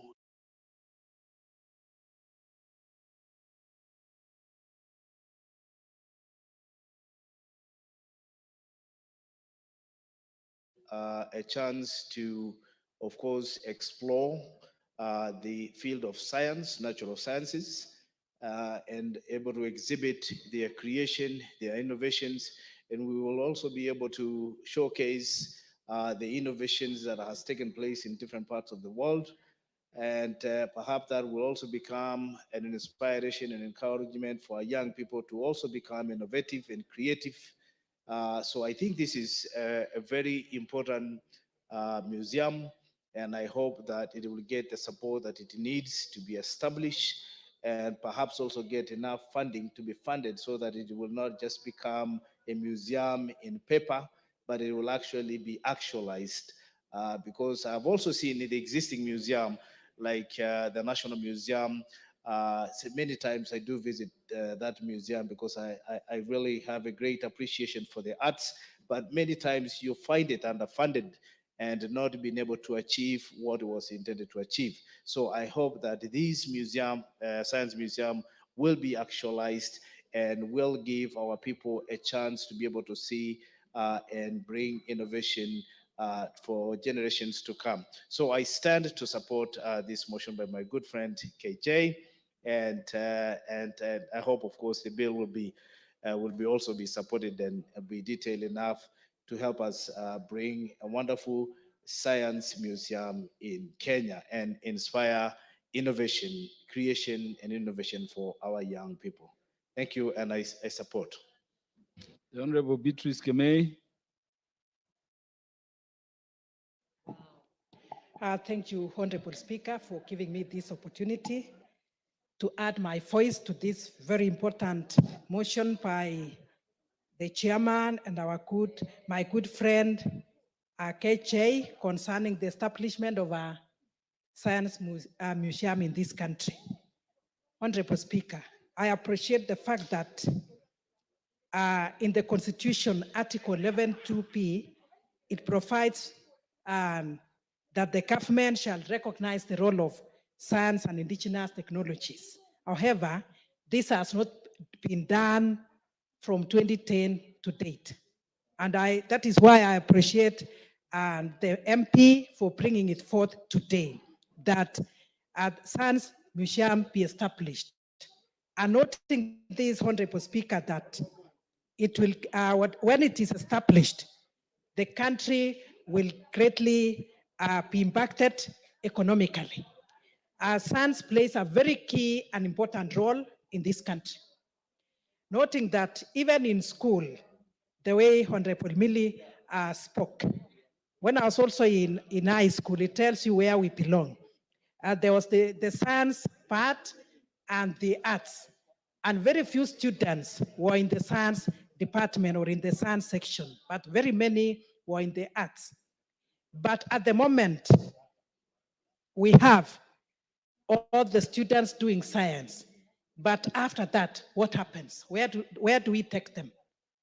It is like even those who have talents that are science oriented, they have nowhere to take to.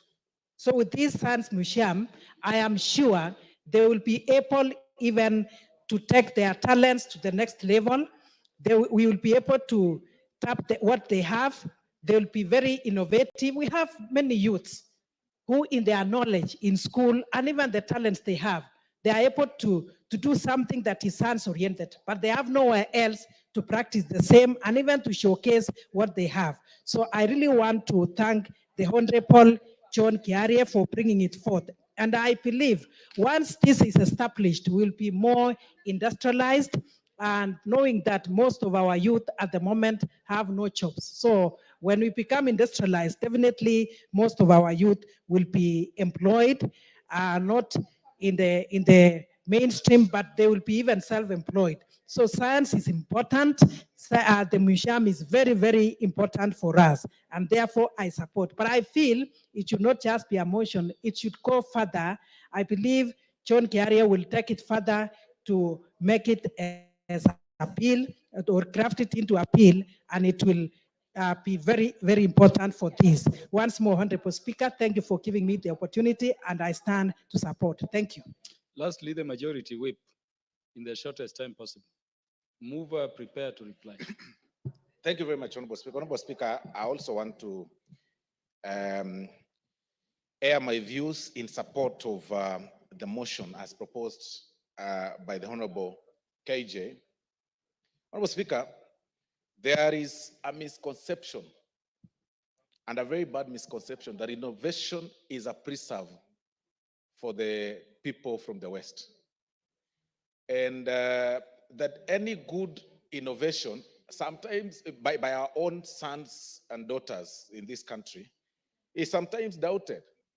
That you would even ask, if it's a phone, for instance, who made this phone? If you hear that it was assembled from some place, maybe in Kitengela or Kisii, then you'll have a second thought, even of purchasing it. This is a wrong misconception, Honorable Speaker. This is a misconception, Honorable Speaker. It's a wrong perception. It's a wrong narrative. It is displaying that we actually wait to consume what others innovate, Honorable Speaker. But Honorable Speaker, this motion, if Honorable KJ can escalate it even further, so that we can appreciate our own innovation, Honorable Speaker. It is actually in this country that M-Pesa, for example, was actually innovated. We do not have such repository kept in some place for other learners or the generations to come to know how even Safaricom was innovated. People always think that, those people who are supposed to think are different and not them. And that is why we are creating, or rather growing, a very lazy generation, Honorable Speaker. Looking at the generation that we have, Honorable Speaker, if these things are not so made obvious by creating such platforms like the Science Museum, people will always think that such kind of creativity is only meant for some place or some people or some very prestigious universities or some places where they only imagine or see in movies, Honorable Speaker. So this is a clear indication, Honorable Speaker, that the leadership of this country, of course, even by looking at the contributions by the honorable members, Honorable Speaker, if we are able to push through this, even as we push through the ITs, pushing through having ICTs in every ward, in every village, Honorable Speaker, these science museums will go a long way in opening the mindset of our young people, Honorable Speaker. Because they say, if you do not travel so much and you live in the village, you'll actually think that the githeri that is made by your mother is the sweetest in the world. You do not know that there are people who actually know how to make that githeri more. In fact, I even dare say, Honorable Speaker, that you will be sick of a disease I call villagitis, because you are born in the village, you marry around your village, you get sick, you go to your village, you die, you are buried in your village. Every person that attends your burial is from your village. These science museums will bring the world closer to you. You will know that things are made. Honorable Speaker, I'll give a very small story. When I first went to my constituent, Honorable Speaker, to seek for votes, and I've met some young people, because I was driving some car that with the air suspension that would go low when it's not moving and then go high when it's moving. And I saw some young 3-4 young men in their 30s, mid-30s, standing somewhere and saying, this car is black. You can't even see him inside. This is a snake. This guy does not know. This is a snake. Where does he even get his money from? This is an Illuminati guy. Because of villagitis, a person thinking that, you know, these things are a preserve of some people are not in that village. And that is why this motion, Honorable Speaker, Honorable KJ needs to be challenged to escalate it even further so that we are able to support the next generations. For that reason, Honorable Speaker, I beg to support, but with one right, Honorable Speaker, I was surprised by the comments that were made by the Honorable Millie Odhiambo about the US elections, Honorable Speaker. I have known Honorable Millie as a well-experienced politician, but I didn't know that with her years of experience, she couldn't predict and know clearly that her project, her candidate would lose, because it was in black and white. It was outright. I mean, I What want is to out of inform order, her. Honorable Millie Odhiambo? Let me inform her, Honorable. Thank you, Mr. Speaker.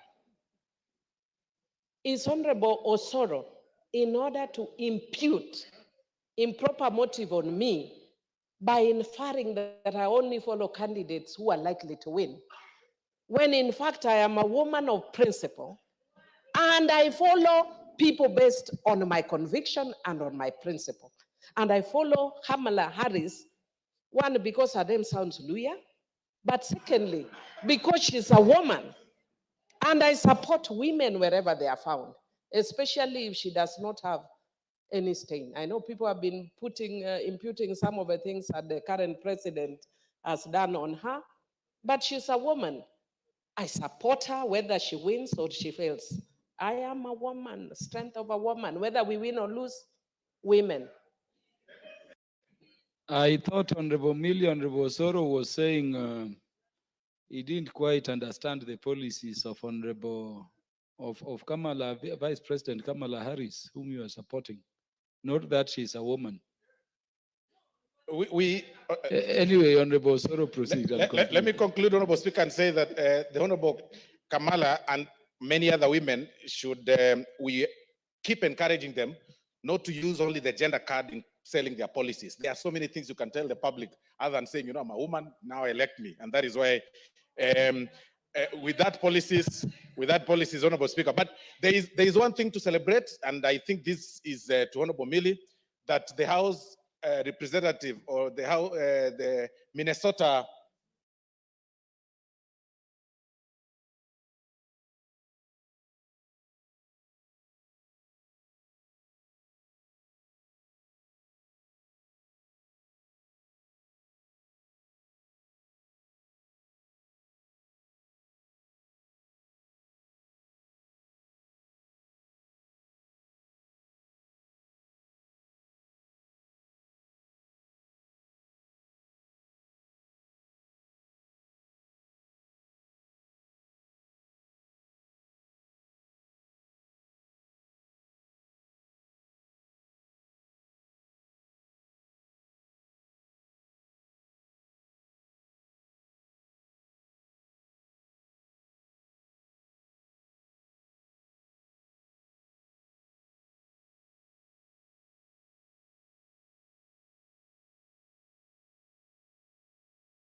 State, Honorable Speaker, a Kisi woman that I met and had dinner with on 23rd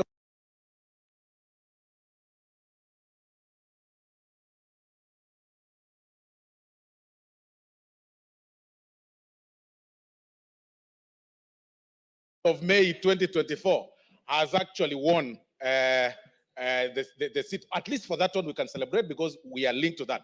But I also want to take this opportunity, Mr. Speaker, in advance to appreciate the people of America for electing a man, a strong man, in the name of Donald Trump. The world is moving in the right direction. Thank you very much, Honorable Speaker. Mover to reply.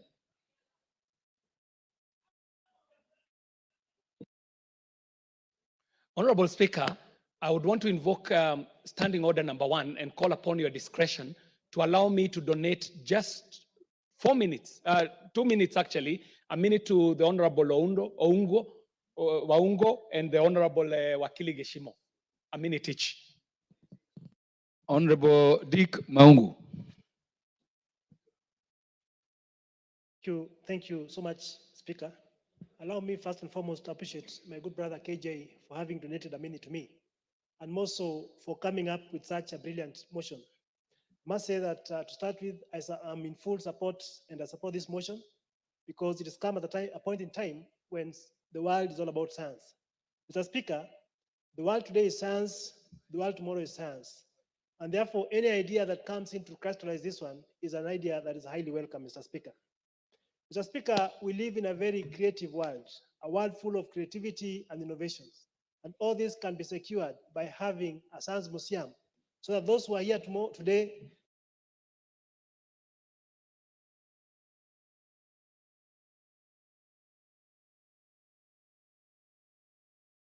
those who are here tomorrow, Mr. Speaker, can actually know the origin of what is taking place.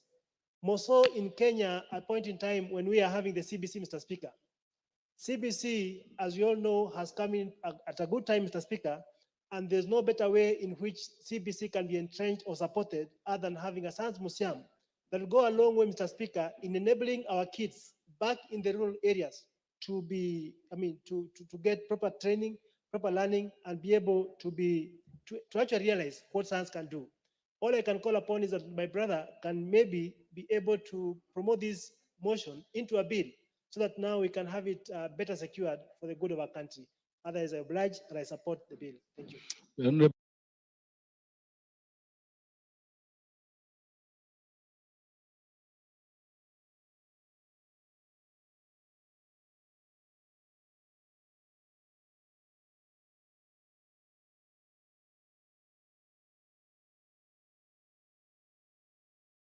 Honorable Gichimu, Senior Counsel.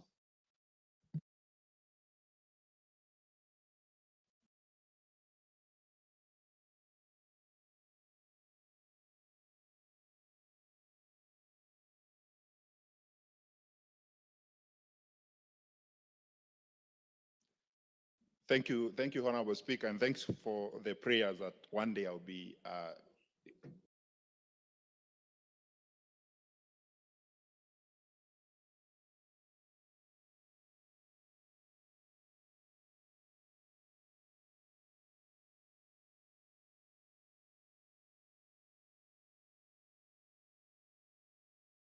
senior counsel. And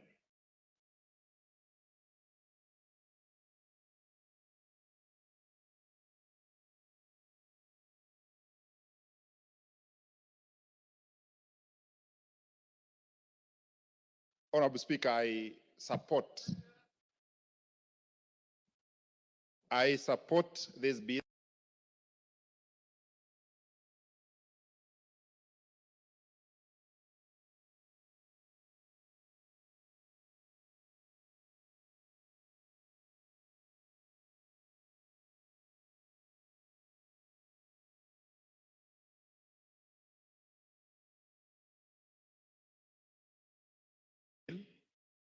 This motion, which is very progressive, and as many of the members and my colleagues have said,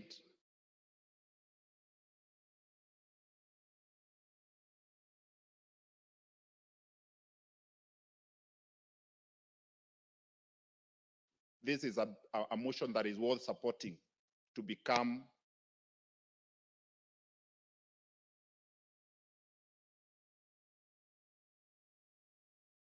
a bill and eventually a law that will guide on matters science and innovation, so that it can be a science and innovation bill, and we are ready to support Honorable KJ or any other member who comes up with such a bill. Honorable Speaker, at this time that we have CBC, there's an avenue that will be utilized by students that is called STEM, science, technology, engineering.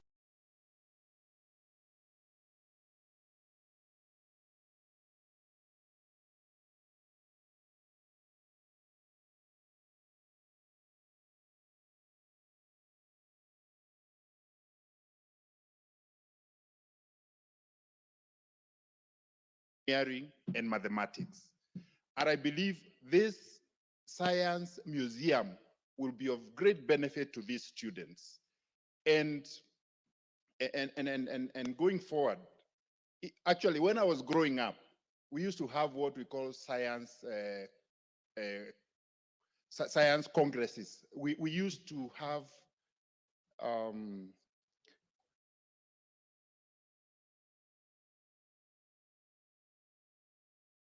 we used to have competition in science, and there used to be very good innovations then. Where are they? These are the innovations that could be domiciled in such museum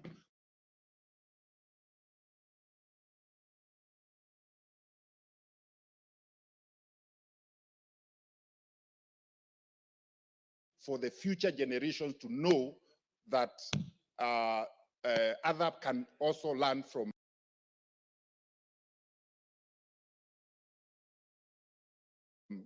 innovations that have been done by others. So in a nutshell, I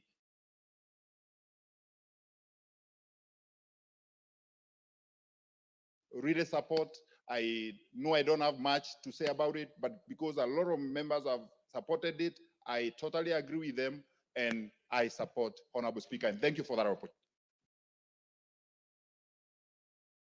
Honorable KJ, can you reply in the shortest time possible? Mr. Speaker, I want to thank you. And I also want to thank all the members who have spoken to this motion, starting from the members who spoke on the 3rd of October and the members who have contributed this morning. Mr. Speaker, all the contributions have spoken to the fact that Kenya needs a repository for our scientific technology and our knowledge. They have spoken to the fact that Kenya needs a center for scientific education and development, and including research, Mr. Speaker. All the speakers have spoken to the fact that we need to develop a mecca for educational field visits, especially at the time that this, when we have CBC education, Mr. Speaker. More importantly, members have said that Kenya cannot slip through the 4th industrial revolution. We must test new technology that will be useful into the future. And this science museum lends itself as a good place to domicile a sandboxing center where we can sandbox technology before it is deployed to the public, Mr. Speaker.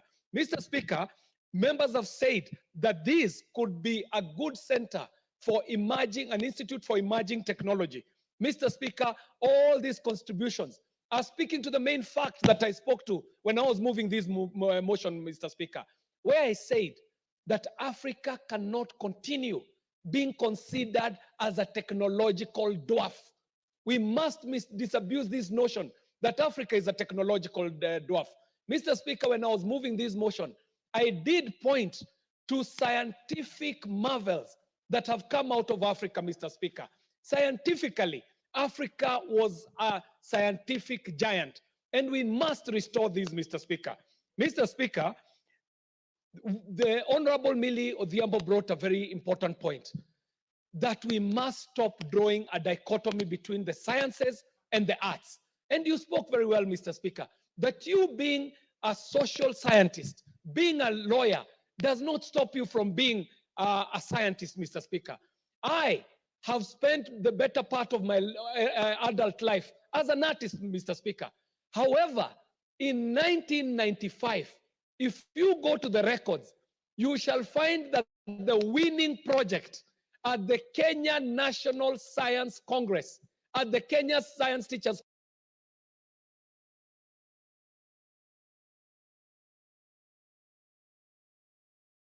College, that project belonged to yours truly, the one and only John K.J. Carey. He was a champion in science, Mr. Speaker. But that did not stop me from going into the areas of drama, into the areas of journalism, into the areas of media, into the areas of other emerging performing and visual arts, Mr. Speaker. So this idea of drawing a dichotomy between the sciences and the arts is leading us to where we are today, having a gross shortage in science teachers, Mr. Speaker.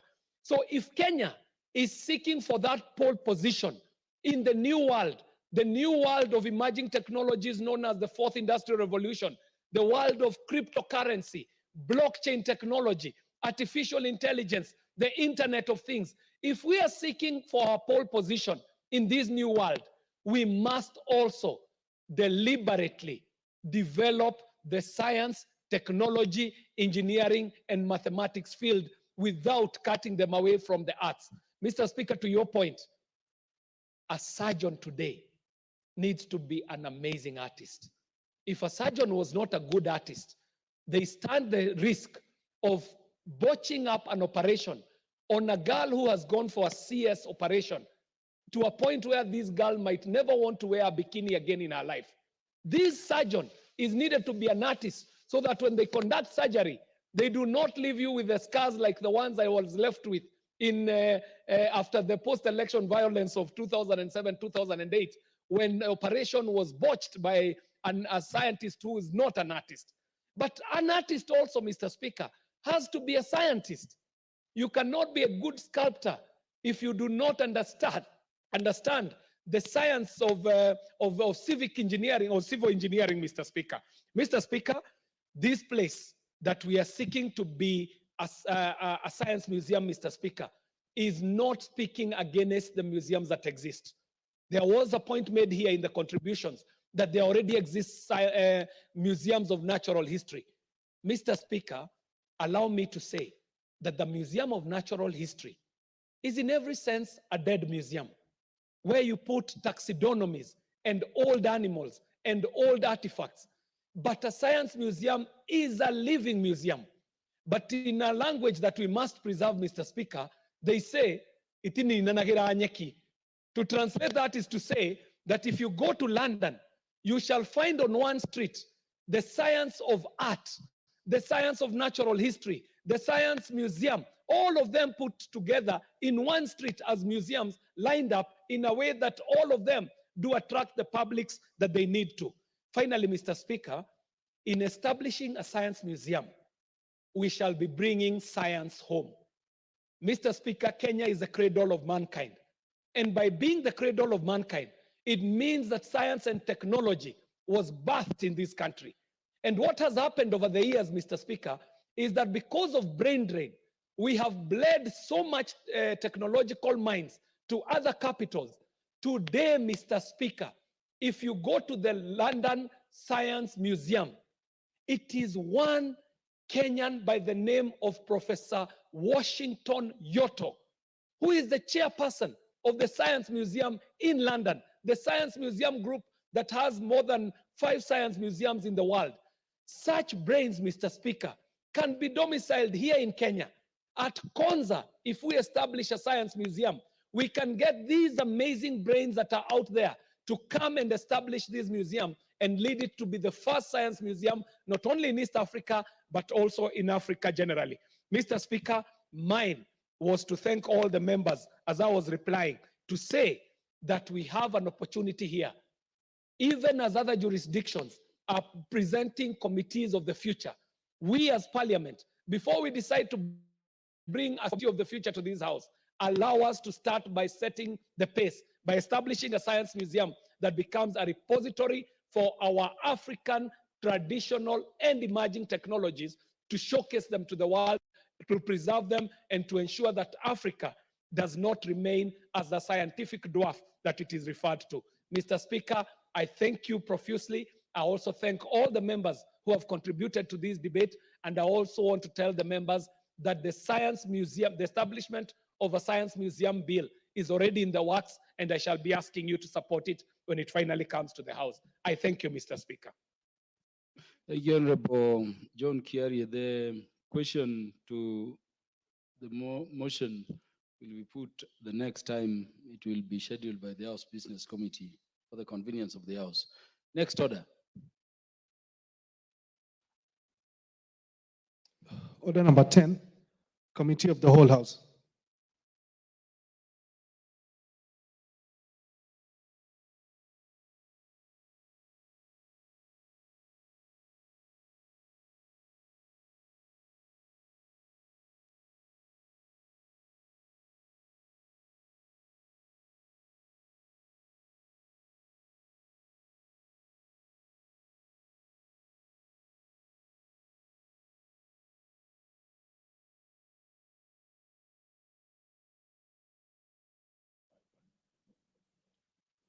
Very well, members, you may take your places as we go into the committee of the whole house. We want to consider. Where's that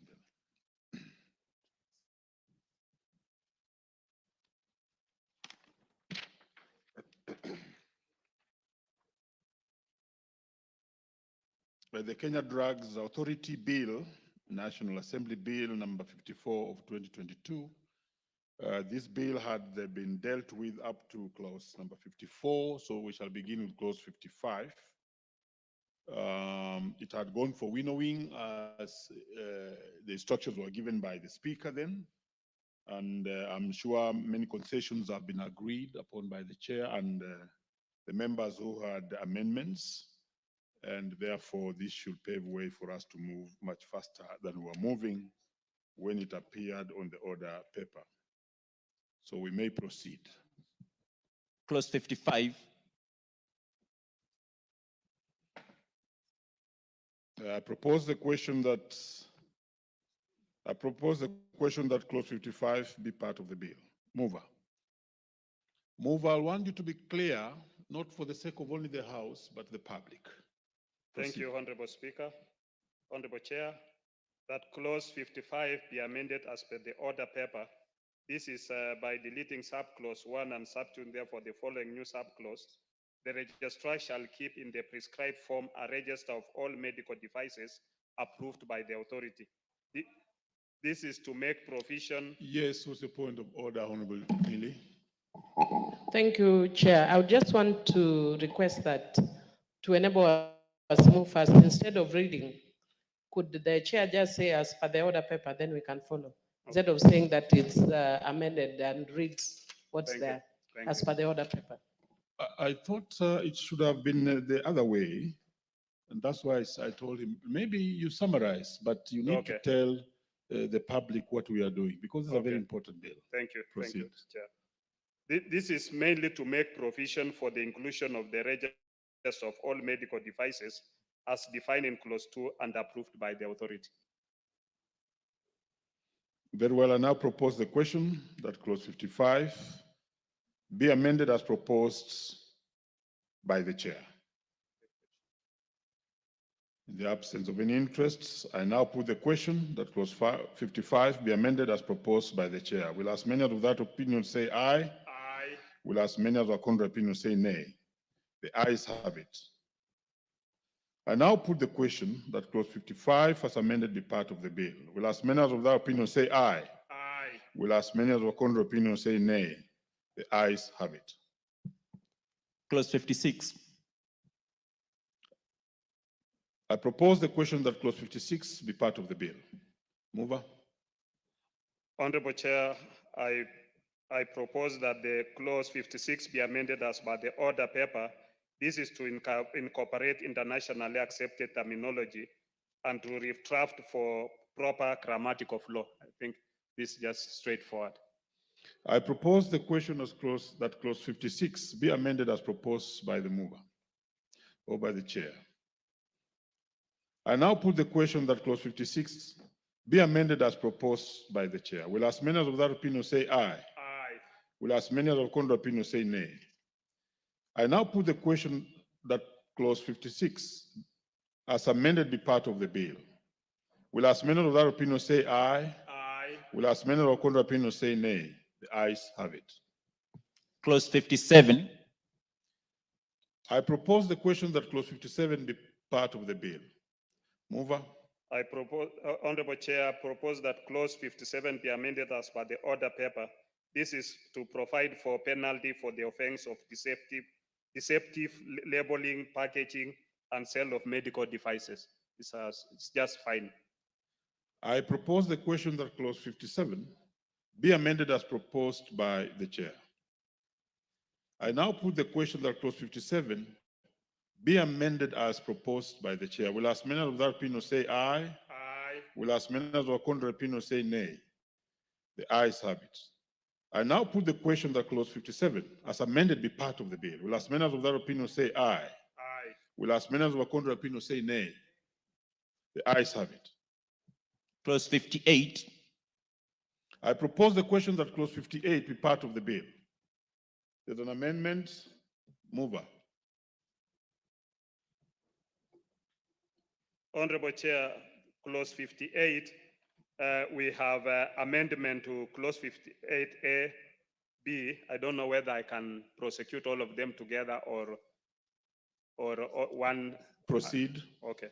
So as per the order paper, in A, Honorable Chair, this will enable the country to comply with WHO standards on manufacturing because this clause is the most recent WHO organization prescribed guidelines on good manufacturing practice. In B, Honorable Chair, by inserting the new subclause immediately after subclause 2, this to allow the authority to consult and receive advice from the Kenya Nuclear Regulatory Authority that exercises regulatory control over nuclear and radioactive materials and facilities under Section 6C1 of the Nuclear Regulatory Act number 29 of 2019. This is to require importers, distributors, or dealers to keep records of medical devices submitted to the authority. Thank you, Honorable Chair. I now put the question that I now propose the question that clause 58 as amended be amended as proposed by the chair. I now put the question that clause 58 be amended as proposed by the chair. Will as many of that opinion say aye? Aye. Will as many of contrary opinion say nay? The ayes have it. I now put the question that clause 58 as amended be part of the bill. Will as many of that opinion say aye? Aye. Will as many of contrary opinion say nay? The ayes have it. Clause 59. I propose the question that clause 59 be part of the bill. Mover. Honorable Chair, I propose that clause 59 be amended as per the order paper. This is to provide for the registration of establishments for medical devices by the authority.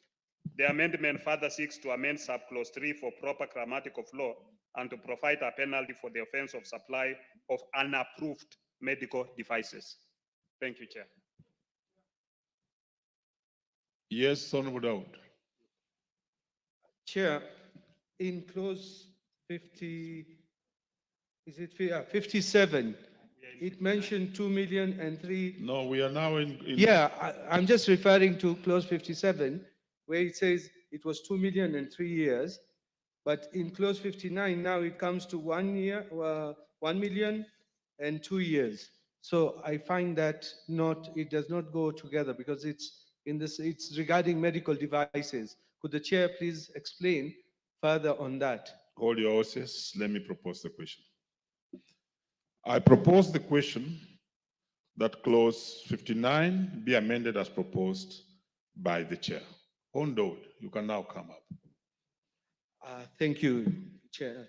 I had initially wanted to comment on clause 57, but I think you didn't see my intervention. But I want the chair to now tell us between 57, clause 57, where he has amended to the fine to be 2 million and 3 years imprisonment. And it's the same medical devices we are talking about. And in clause 59, it's 1 million and 2 years imprisonment. So both these clauses, they're intertwined. So we need to now know exactly from the chair, what exactly is he intending to do with this? Chair. Honorable Chair, in 57, we are talking about a person who labels, packages, treats, processes, sells, or advertises. While in 59, we are talking about a person who sells, manufactures, packages, stores, or conveys for sale. So I think there are two different things that we're talking about. Very well, Honorable Millie. Thank you, Chair. I just want to thank the Chair because he's adopted my proposed amendments to that clause, but also just indicate that this proposed amendment is very good.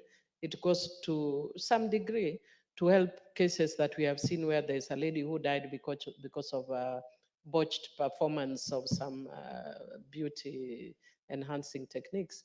I'm just hoping that even as we go on, there will be provisions that actually criminalize the act, not just the supply and sales. I'm hoping that is there as well. Very well.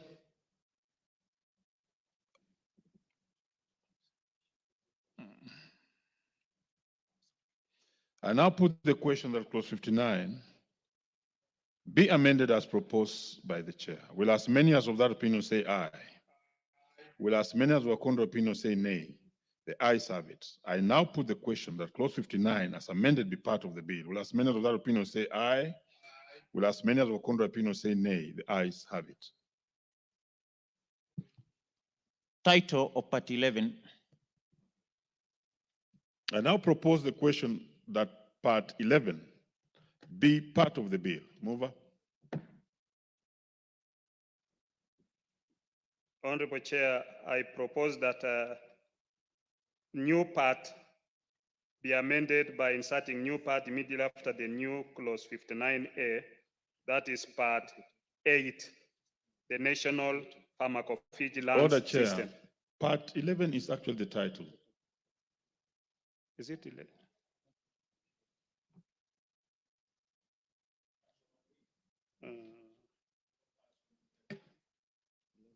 Yeah.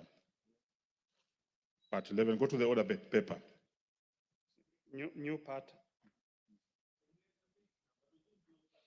On the 11. order paper, it's page Yes, sir. 2,800. Part 11 that will be amended in the title of Part 11 by deleting the expression Part 11 and substituting therefore the expression Part 9. Very well. I now propose the question that Part 11 be amended as proposed by the chair. I now put the question that Part 11 be amended as proposed by the chair. Will as many of that opinion say aye? Aye. Will as many of the contrary opinion say nay? The ayes have it. Clause 60. I propose the question that clause 60 be part of the bill. Mover. Honorable Chair, I propose that clause 60 be amended as per the order paper. This is establishment of the National Quality Control Laboratory of the authority.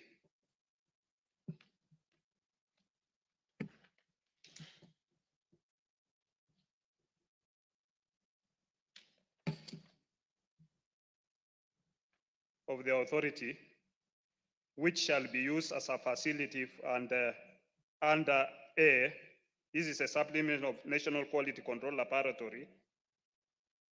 Under A, the examination and testing of health products and technologies, including vaccines and biopharmaceuticals, and any material or substance from or with which and the manner in which drugs may be manufactured, processed, or treated, and ensuring the quality control of drugs and medical substances. The various functions are listed. I don't know whether I continue with B, C, D, E, and F. No, let's deal with that one. Or A, we deal with A. Yes. Okay, thank you, Chair.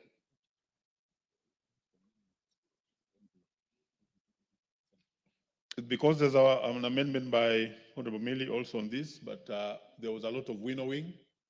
So I'm sure you have already, if the one by the chair goes through, then the one of Honorable Millie falls. That is clause 60. But let me prosecute the one for the chair. Thank you. No order, Honorable Millie. Let me prosecute the one for the chair, and let me propose first before you speak on this. I propose the question that clause 60 be amended as proposed by the chair. Honorable Millie. Thank you, Chair. Chair, maybe I can just indicate this so that I don't have to speak here in after. Chair, if you notice, a lot of my amendments had to do with the inclusion of herbal medicine, which I'd actually spoken to on the in the previous motion that I think we need to include our herbal medicine. Having gone through the winnowing process, the chair convinced me that we will be bringing a separate bill that takes into account the issues of herbal medicine. So I dropped all my amendments, so I really don't have any further amendments to this bill. Thank you. Very well, but let me hear Hondowood first before we listen to the chair.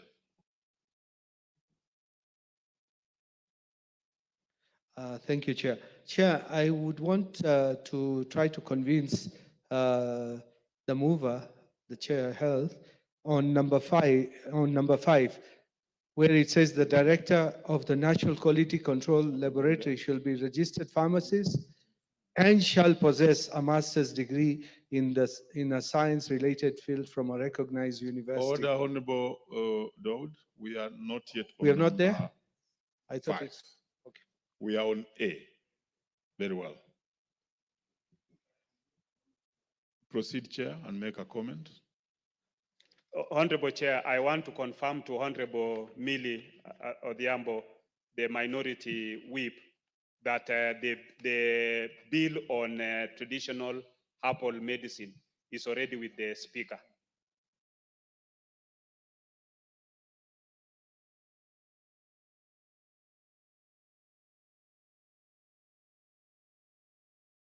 It's already with the Speaker. Yes.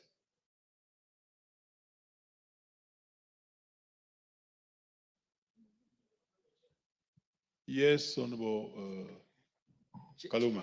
Chair, so that we move expeditiously, may I also inform the chair and the House that all the amendments under my name on the order paper went through winnowing and were agreed to be dropped.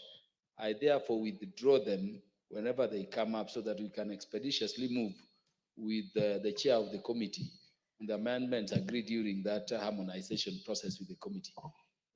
And then let me just take you. And Honorable Chair, let me also thank the chair for that bill he has mentioned will be coming on traditional medicine.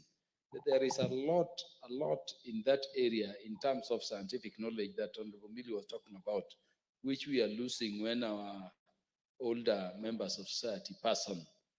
My own mother is a traditional, herbalist. I told you, Chair, this thing women are calling fibroids. You see them going for surgery. My mother just needs to give you a glass or two of a herb. And Did you say herbalist or magician? No. Herbalist. No, thank you. Herbalist. And it works very well. My own grandfather, Honorable Chair, you must have seen some scar on my leg here, was bitten by a pufferder. And the back of a tree was just chipped and put there, and it sucked all the poison. We lost all that when my grandfather died. So I'm very grateful. Point of information. Only if Honorable Kaluma will be willing to be don't want informed. Honorable Kaluma, information. do you want to be informed? Okay, inform me. On Millie, precisely. Thank you, Chair. Chair, actually, there's a member, I don't know which member was saying this off record. That is that magician or herbalist. And Chair, because I actually did this at a master's level, that sometimes we discredit ourselves as Africans when the knowledge we have on herbs, which actually forms the basis for most medicines worldwide. When it is done by the West, it is medicine. When it is done by us, it is magic. It is not magic. It is science. It is traditional science. So the knowledge Honorable Kaluma's mother has is science. It's just its indigenous knowledge that we have not packaged in fancy words. And that is why I'm very keen on herbal medicine. Was that all my amendments in the order paper, yes, for purposes of clarity and expedition, are hereby formally withdrawn so that we can move past this law. Thank you. And I wanted to bring in Honorable Dawood, but before then, let me hear from the leader, or majority leader. Honorable Chair, and I want the attention of the Honorable Kaluma, the Honorable Ochieng. I want to inform Kaluma one thing. You see, when Kaluma says his mother is traditional herbal, it's not traditional, it's herbal. You know, that herbal tree today exists and your mother can go and pick it today. It is not traditional. The knowledge could be traditional. So the semantics. But the medicine is herbal. The Chinese today are selling herbal medicine all over. Very you well, know, you've but made we your cannot point. put that of your mother in a shop because we have called it traditional. So I think we need to give it its right place. Thank you, leader. It's Your point is herbal, made. Your not point is made. traditional. Your point is made. Let's make progress. To bring in Hondood, Chair, could you speak on all those amendments in clause 60? Chair, speak on all the amendments in clause 60. Yes, so that the wood can then come in and then we seal it. Thank you, Chair. Honorable Chair, in clause 60, I want to amend as per the order paper. In 61, this is establishment of the National Quality Control Laboratory of the authority, which its functions as defined as per the order paper. And then in 2, the National Quality Control Laboratory shall be the quality control laboratory of health products and technologies for the authority. In 3, the board shall appoint a director of the National Quality Control Laboratory who shall be responsible to the authority for the day-to-day management of the National Quality Control Laboratory. In 4, the director of the National Quality Control Laboratory shall hold office on such terms and conditions of service as may be specified in the instrument of appointment by the board. In 5, the director of the National Quality Control Laboratory shall be a registered pharmacist and shall possess a master's degree in science-related field from a recognized university. Then in C, the director of the National Quality Control Laboratory, his functions are given as per the order paper. In 7, the funds of the authority used for management of the National Quality Control Laboratory shall consist of monies received or recovered under the part and portion of the monies appropriated by the National Assembly to the authority. 8, subject to Section 7, the monies generated by the National Quality Control Laboratory in the course of the performance of its functions under this section shall be solely expended on the laboratory. Honorable Chair, the National Quality Control Laboratory, headed by a director appointed by the authority to become a regulatory laboratory of the authority, is a recommendation of the WHO so that the country can achieve maturity level 3. To ring-fence monies from the laboratory such that monies generated by the laboratory shall be solely expended on the laboratory, and the authority ought to give a portion of the monies appropriated to it by Parliament to the laboratory. Thank you, Chair. Very well, Hondood. Thank you, Chair. Chair, my concern was in 5, where I was requesting the chair, if he can do a further amendment, remove the master's degree, because a pharmacist is a pharmacist, and I think that's good enough, because you do not become a pharmacist so easily. So if the master's degree can be removed from this, I would appreciate. And the last one would be 8, where the money is ring fenced. That's a very good idea. But Chair, it may need to be changed in the finance, in the way the Financing Act is, because A&A has to be deposited and be approved to be used. So I'm not very sure about 8, if it is possible to be,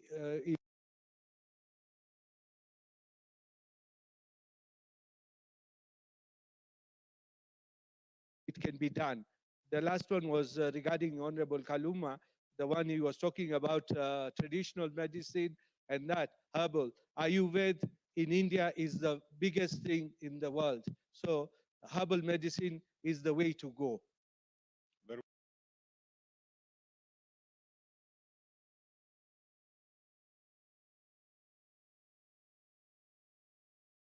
Well, let's hear from Honorable Makali.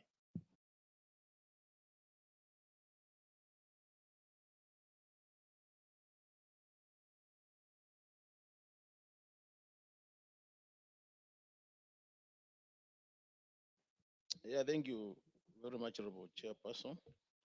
I also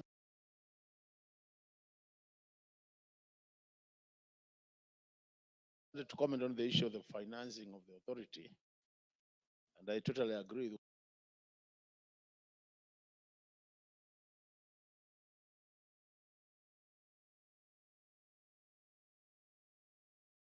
what Honorable Dawood has said. It will not be fair just to ring fence the resources through this act.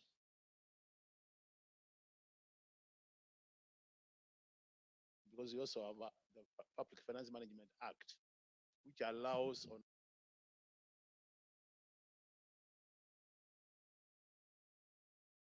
now to spend resources which have been collected by authorities. But I thought the best way would have been a situation where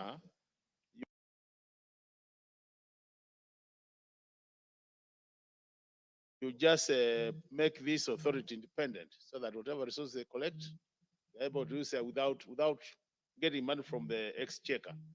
Because that will make it very complicated. Once you start saying the National Assembly will also be appropriating resources for them, it means now we are going back to their consolidated fund. How I wish you made them be self-financing. In that case, you sort a lot of issues with regulations. Thank you, Mr. Chairman. Finally, on the same, Honorable Elachi. Thank you, Chair. Chair, I also just want to ask the Chair to really help us, because one of the challenges we are facing and where we've lost women for the last 2 months, Chair, is on issue of quality on management in plastic surgery and cosmetic manufacturing. And so when we bulk them with huge words, this is how, again, we end up finding ourselves losing just one thing. So in A or B and or C, there is need to just put it black and white. You either call it plastic, you either call it cosmetic manufacturing, but let it be there for the purposes of the late Lucy and the owner of Miale and the wife of the PA of Natembea. All of them have lost lives in a few weeks just because of that, Mr. Speaker. And may they rest in peace. Chair. Thank you, Chair.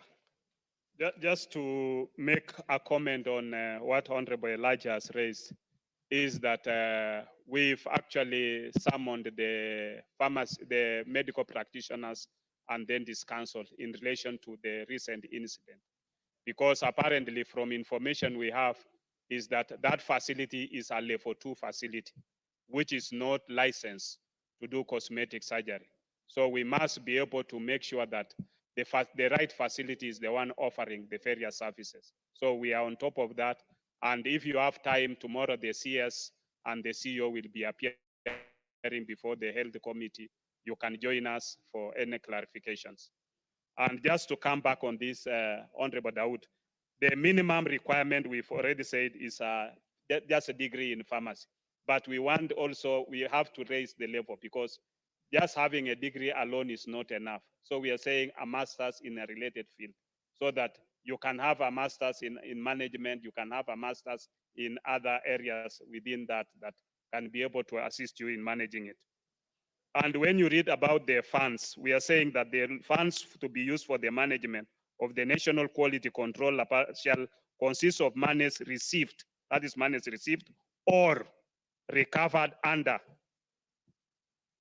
this part and portion of the monies appropriated by the National Assembly to the authority. So the National Assembly might be, we are not closing it from appropriation. It's appropriating to the authority, and the authority can give that money to the National Quality Control Laboratory, which shall be the laboratory of the authority. Thank you, Chair. Very well. I now put the question that clause 60 be amended as proposed by the chair. Will as many as of that opinion say aye? Aye. Will as many as of contrary opinion say nay? The ayes have it. I now put the question that clause 60 as amended be part of the bill. Will as many of that opinion say aye? Will as many as of contrary opinion say nay? The ayes have it. Clause 61. I propose the question that clause 61 be part of the bill. Mover. Honorable Chair, I propose that clause 61 be amended as per the order paper. This is for compliance with the WHO guidelines, which requires that a certificate of analysis should be issued by a person capable of ensuring the authenticity of the test samples. Thank you, Chair. Very well, I propose the question that clause 61 be amended as proposed by the mover. I now put the question that clause 61 be amended as proposed by the mover. Will as many as of that opinion say aye? Will as many as of contrary opinion say nay? The ayes have it. I now put the question that clause 61 as amended be part of the bill. Will as many as of that opinion say aye? Will as many as of contrary opinion say nay? The ayes have it. Part 12. I propose the question that part 12 be part of the bill. Mover. Honorable Chair, I propose that part 12 be amended as per the order paper. This is just to correct a minor error in numbering of the parts of the bill. I propose the question that part 12 be amended as proposed by the mover.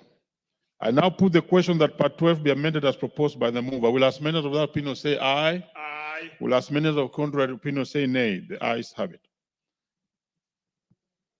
Clause 62. I propose the question that clause 62 be part of the bill. There's no amendment on this one.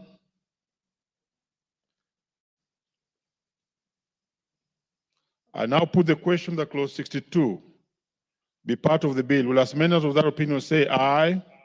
Will as many as of contrary opinion say nay? The ayes have it. Clause 63. I propose the question that clause 63 be part of the bill. There are several amendments. Mover. Honorable Chair, clause 63A be amended as per the order paper. This is to harmonize the terms used in the bill with the title of the bill as proposed for amendment. Please deal with all of them. Then in B, this is to include enrolled pharmaceutical technologies as part of persons who are covered under the provided defense in relation to offenses as regards prohibition of advertisements on diseases listed in the 6th schedule. Very well, I propose the question that clause 63 be amended as proposed by the chair. Yes, Honorable Daud. I support this amendment because pharmaceutical technologies had been forgotten for a long time, and I thank the chair in inserting pharmaceutical technologies. Thank you. You are in agreement? Yes, Honorable Watch. Thank you, Honorable Chair. I propose that clause 63(3) be amended as per the order paper. And the reason for this is that the provision thereon is redundant, as the same is already provided under part 5 of the bill. Honorable Watch, I hope you are not dealing with your amendment. You? Because I will bring you on after Later, we thank you. finish All right, with let the me resume my chair. seat. We have you on table here.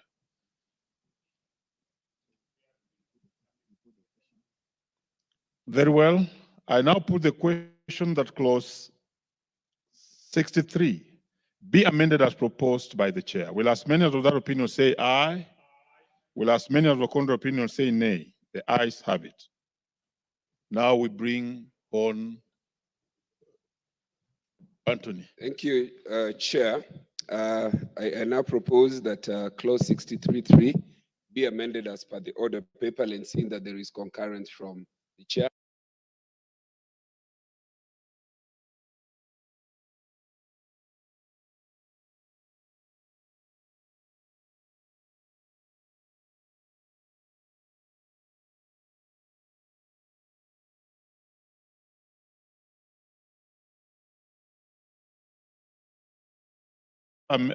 Amended as proposed by Honorable Oluoch. Will as many as of that opinion say aye? Aye. Will as many as of contrary opinion say nay? The ayes have it. I now put the question that clause 63 as amended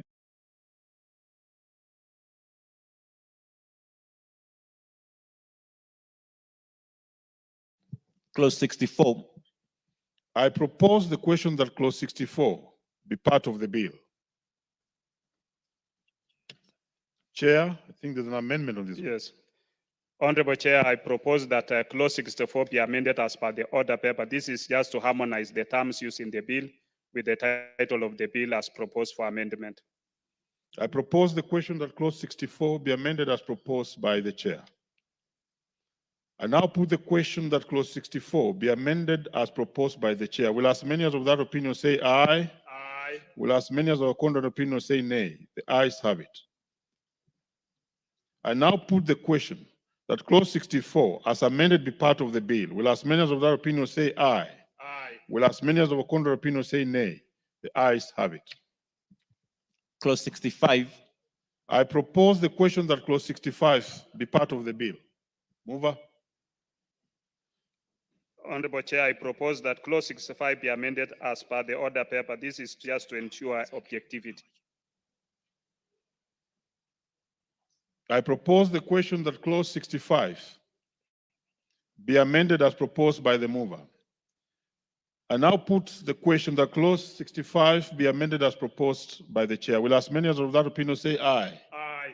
Will as many as of the contrary opinion say nay? The ayes have it. I now put the question that clause 65 as amended be part of the bill. Will as many as of that opinion say aye? Will as many as of the contrary opinion say nay? The ayes have it. Clause 66. I propose the question that clause 66 be part of the bill. Mover. Honorable Chair, I propose that clause 66 be amended as per the order paper in A to harmonize the terms used in the bill with the title of the bill as proposed for amendment, and in B to include enrolled pharmaceutical technologies as part of persons who are covered under the provided defense in relation to offenses as regards prohibition of advertisements on abortion and false or misleading advertisements. Very well, I propose the question that clause 66 be amended as proposed by the chair. Ondod. I thank the chair for putting the pharmaceutical technologies. That's what I had asked him for earlier, and he has done that. Thank you. Very well, you are in agreement. I now put the question that clause 66 be amended as proposed by the chair. Will as many as of that opinion say aye? Aye. Will as many as of the contrary opinion say nay? The ayes have it. I now put the question that clause 66 as amended be part of the bill. Will as many as of that opinion say aye? Aye. Will as many as of the contrary opinion say nay? The ayes have it. Clause 67. I propose the question that clause 67 be part of the bill. Mover. Honorable Chair, I propose that clause 67 be amended as per the order paper in A, B, and C, and this is just to harmonize the terms used in the bill with the title of the bill as proposed for amendment, and in D, to harmonize the terms used in the bill with the title of the bill as proposed for amendment, and this is to make the fines payable commensurate to the offenses relating to labeling of health products and technologies containing medicine. Very well, I propose the question that clause 67 be amended as proposed by the mover. I now put the question that clause 67 be amended as proposed by the mover. Will as many as of that opinion say aye? Aye. Will as many as of the contrary opinion say nay? The ayes have it. I now put the question that clause 67 as amended be part of the bill. Will as many as of that opinion say aye? Aye. Will as many as of the contrary opinion say nay? The ayes have it. Clause 68. I propose the question that clause 68 be part of the bill. Mover. There's no amendment on this one and no interest on this one. I therefore put the question that clause 68 be part of the bill. Will as many as of that opinion say aye? Aye.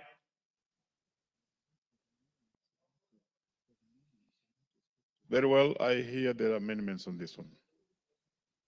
And there's a deletion. Chair.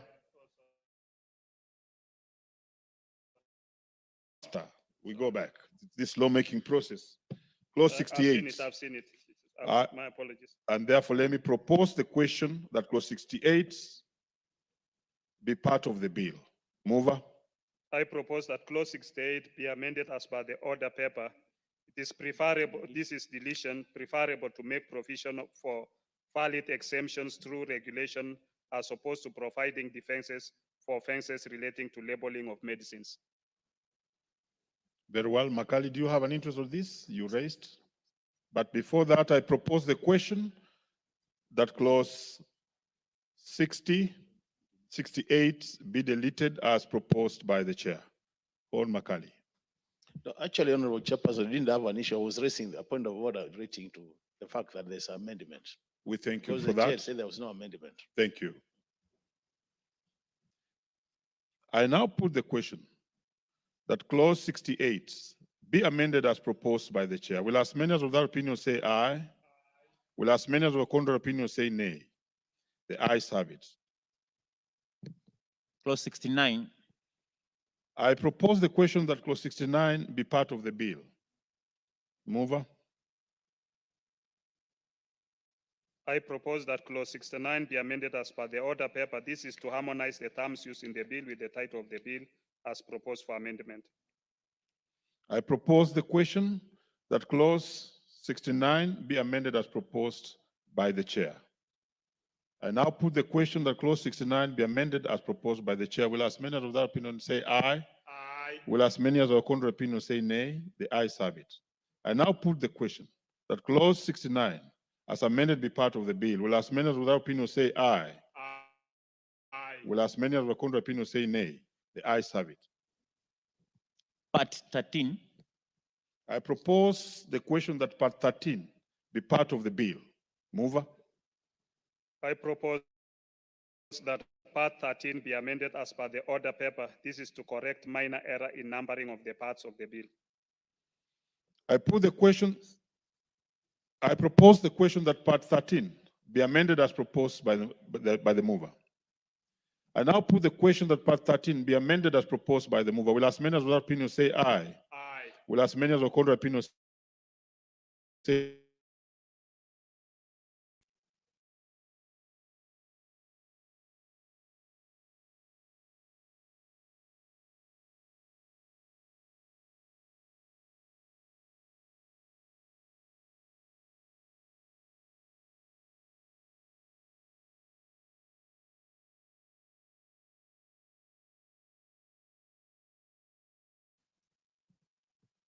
Clause 70.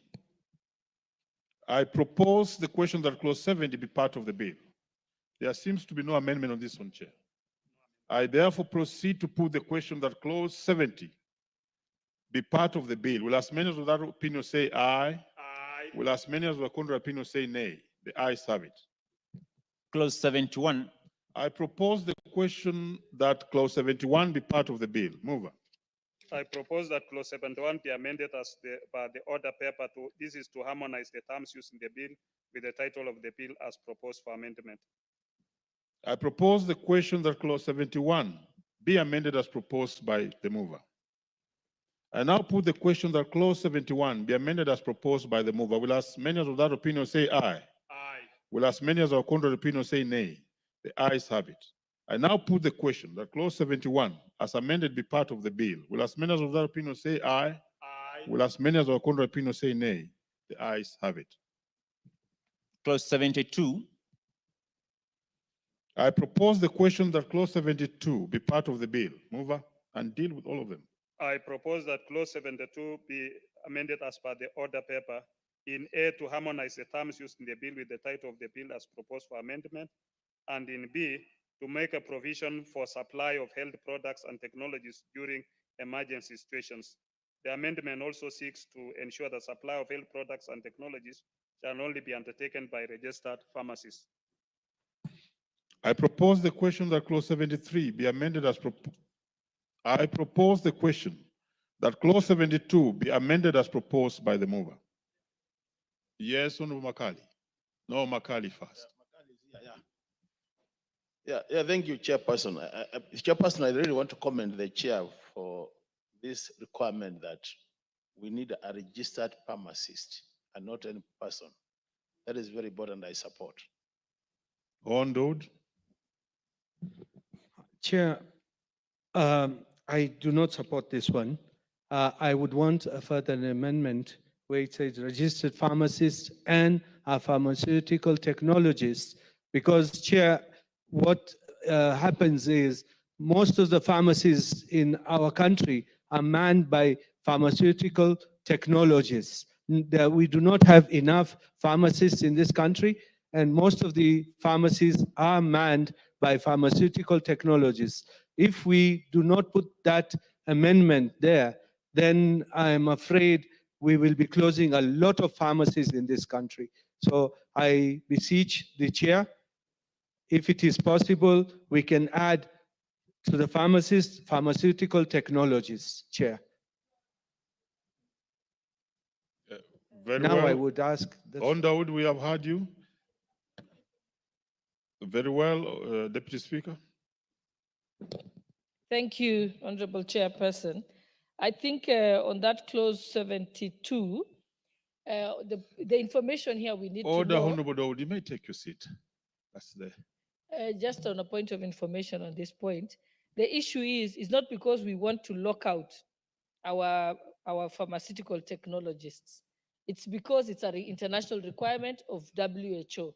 The World Health Organization expects us to have this amendment in order for us to be compliant with the international standards. Because if we leave it as it is now, what will happen is Kenya is allowed, Kenya wants to be a pharmaceutical manufacturing country for export.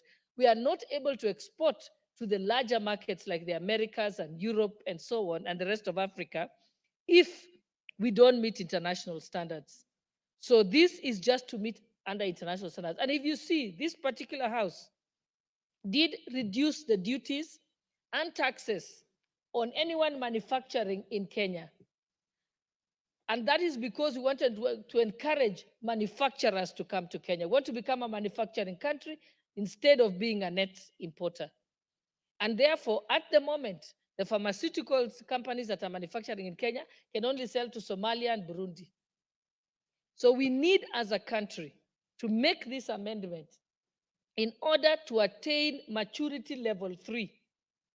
The best would be to attain maturity level 4.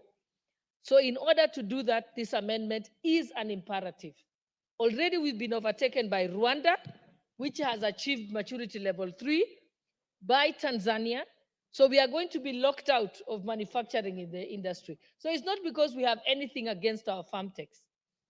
It is just that this is a requirement of the World Health Organization so that we can meet international standards. And in any case, our pharmaceutical technologists will still be able to conduct the business, except that there is a certain level pharmaceuticals or drugs that they cannot dispense. And this is a standard rule. Even currently as it is, there is some medications that pharmacists cannot dispense without a prescription from a doctor. So there are some medicines that can be sold over the counter, and there are others that cannot be sold over the counter, that you need a prescription. So that is WHO rules. So let us help this country. We are 2 years behind.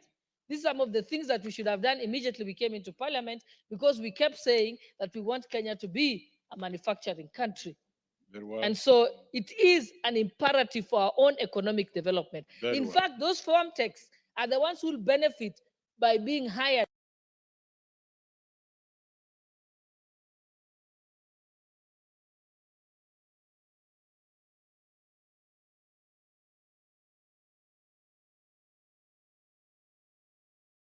In those manufacturing plants.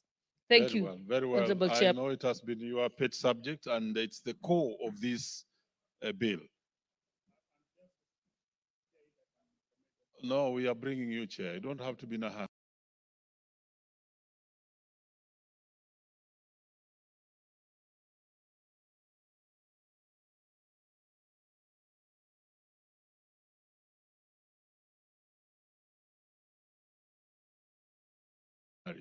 So let me just hear Makali in 1 minute. Please, Makali. Thank you. I think following up on what the Deputy Speaker has said,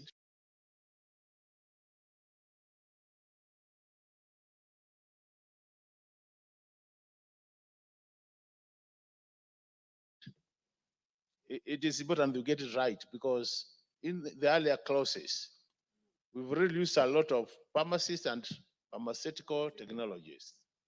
The reason why I didn't raise that matter personally is because I thought this particular clause addresses a higher level than what the Speaker has said.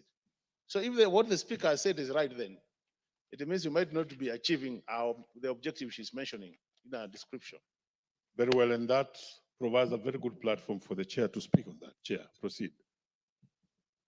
Chair, in the this is a WHO requirement as the deputy speaker has put it. And we are talking about here handling of when in case of emergencies. When we talk about emergencies, we are talking of an outbreak of, let's say we had the other day, an outbreak of COVID-19. Under that circumstance, the requirement is higher, that somebody who will be able to handle it must be a registered pharmacist. So we cannot just, I think that is where we allowed the other parts, but on this one, yes, thank you. No, Hondood is with you after the deputy speaker spoke on this, but I hope you have also satisfied Hon. Very well, very well. I now put the question that clause 72 be amended as proposed by the chair. Will as many of that opinion say aye? Will as many of the contrary opinion say nay? The ayes have it. I now put the question that clause 72 as amended be part of the bill. Will as many of that opinion say aye? Will as many of the contrary opinion say nay? The ayes have it. Clause 73. I propose the question that clause 73 be part of the bill. Mover. Honorable Chair, I propose that clause 73 be amended as per the order paper. This is to harmonize the terms used in the bill with the title of the bill as proposed for amendment. I propose the question that clause 73 be amended as proposed by the mover. I now put the question that clause 73 be amended as proposed by the mover. Will as many as of that opinion say aye? Aye. Will as many as of contrary opinion say nay? The ayes have it. I now put the question that clause 73 as amended be part of the bill. Will as many as of that opinion say aye? Aye. Will as many as of contrary opinion say nay? The ayes have it.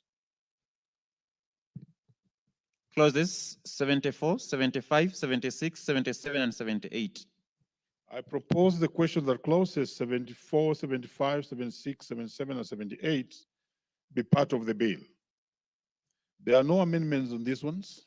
I now put the question that clauses 74, 76, I'll take it again. I now put the question that clauses 74, 75, 76, 77, and 78 be part of the bill. Will as many as of that opinion say aye? Will as many as of contrary opinion say nay? The ayes have it. 79. I propose the question that clause 79 be part of the bill. Mover. I propose that clause 79 be amended as per the order paper. This is intended for 79 is deleted, the functions of inspection of animals which are intended for slaughter and is outside the regulatory of this purview. Those are veterinary functions. I propose the question that clause 79 be amended as proposed.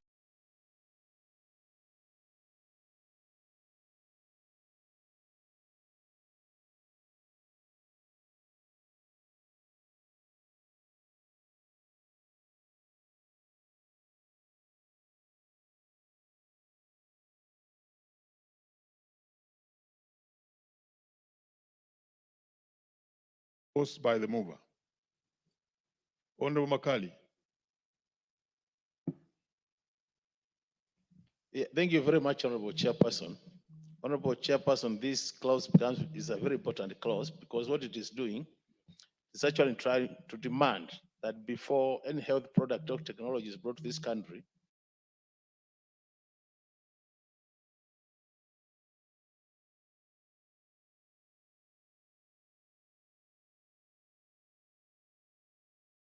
there is inspection and verification, which is critical.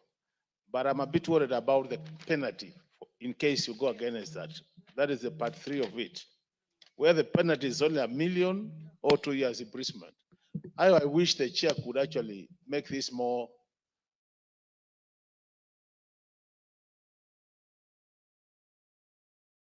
serious than it is now. Because if you have brought such a technology to the country and then it is harmful to our people, I think $1 million is too little in terms of penalty. Thank you, Mr. Chairman. Yes, Honorable Dawood. Chair, one where it says a health product where it is inspected on arrival at pre-inspection. Could we not have had it before even it leaves the port where it is coming from? It's inspected like the way vehicles are inspected overseas. So wouldn't it be even, it would be double, that it would be inspected from the port which it is leaving and again be inspected at the port it is coming to. So, you know, you have got double inspections. Of course, yes, Chair. No, but let's hear from the order. Okay, let's I get your need guidance. What I'm deleting, Chair, is clause 79, which talks about a regulatory officer may, for the purpose of this act, inspect any animal intended for slaughter and may seize and examine any meat which the regulatory officer considers to be unfit for consumption. That is a veterinary function which I've deleted. And now we have a new clause, 79. I don't know whether I should read it for the second reading or I just needed the guidance because I explained myself Not for now. to that function which we are deleting. Not for now, but let's hear from Honorable Elachi. Thank you, Chair. I now agree with the Chair because I was wondering now what he was deleting is okay, yes, but now when you come and you just deal with now only the health products and you forget also we need also our animals to be part of this inspection, then we find ourselves again in some crisis that will come at a time for those who normally bring in also animals and also for those who export the meat or something. So we have to be very clear, even as we say, a person who imports is not just importing, but also exporting, because we are saying we are also becoming manufacturers and we shall be exporting. So we have to be clear on that. The other thing I want to agree with Dawood that indeed from the origin is where we start this inspection, because this is how we've ended up, Chair, with so much challenges in terms of especially the antibiotics that we have today in our country. Thank you, Chair. Very well, Chair. First, to give you direction, the clause we are dealing with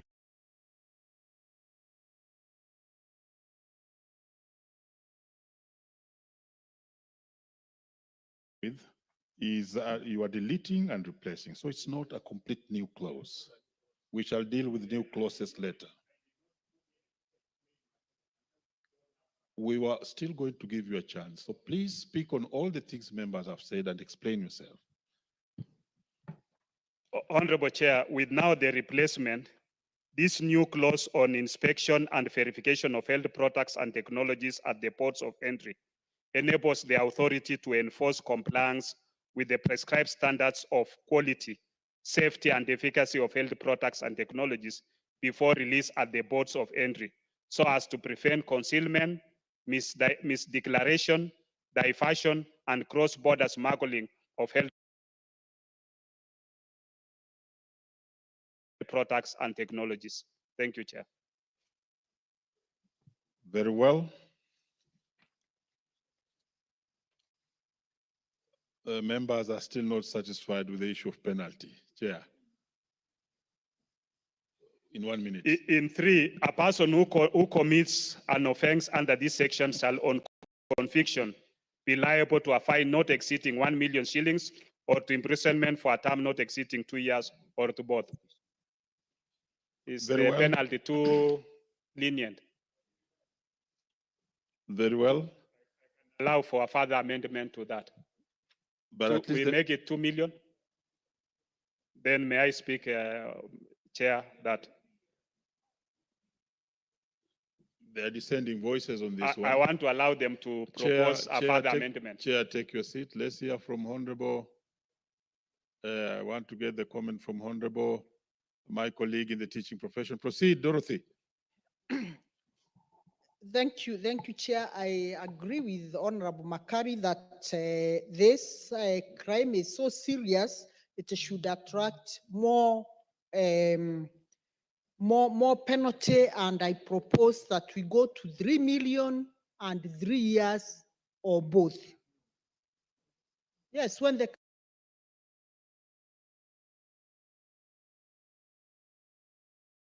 crime is committed, that's my proposal. Very Chair. well, Honorable Dawood. I would propose 2 million and 3 years because it's already in the medical devices, we already had that kind of penalty. So, Chair, I would propose 2 million and 3 years.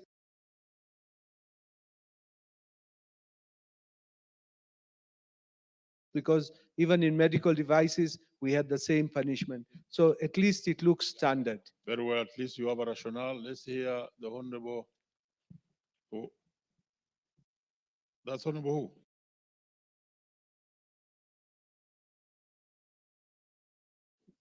who? Wanyonyi, Kwanza constituency.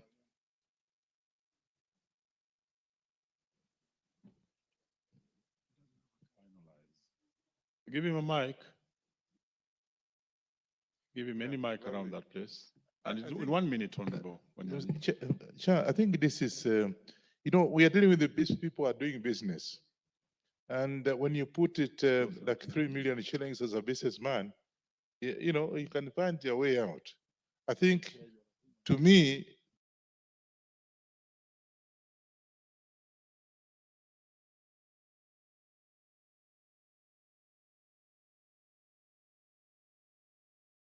this is a very serious case. We can make it 5 million and 5 years because these are businessmen.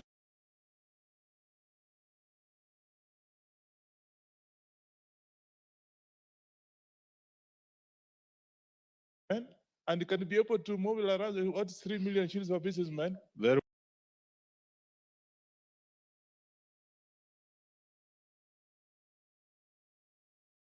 well, Honorable Wanyonyi, we so have I heard think you on your we figure. should do that. Chair, please.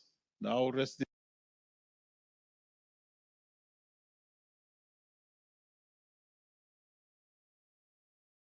this matter, Chair. Chair, a person who commits, I want to do a further amendment to uh,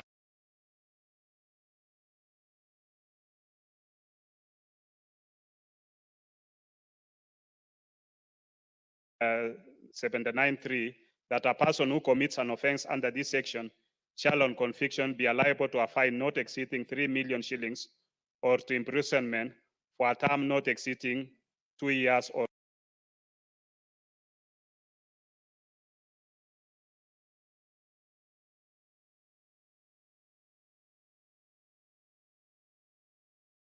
to both. Very well. I now put the question that clause 79 be amended as proposed by the chair. Will as many of that opinion say aye? Aye. Will as many of the contrary opinion say nay? The ayes have it. I now put the question that clause 79 as amended be part of the bill. Will as many of that opinion say aye? Will as many of the contrary opinion say nay? The ayes have it. Honorable members, because of the constraints of time, and let me call the mover so that we may report progress. Mover. Honorable Chairperson, I beg to move that the committee to report to the House its consideration of the Kenya Drugs Authority Bill, National Assembly Bill number 54, 2022, up to clause 79, and its approval thereof with amendments, and seek leave to see it again. Very well, honorable members. I now put the question, which is that the committee do report to the House its consideration of the Kenya Drugs Authority Bill, National Assembly Bill number 54 of 2022, up to clause 79, and its approval thereof, with amendments, and seek leave to sit again. As many as of that opinion say aye. Aye. Will as many as of contrary opinion say nay? The ayes have it.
Chairperson.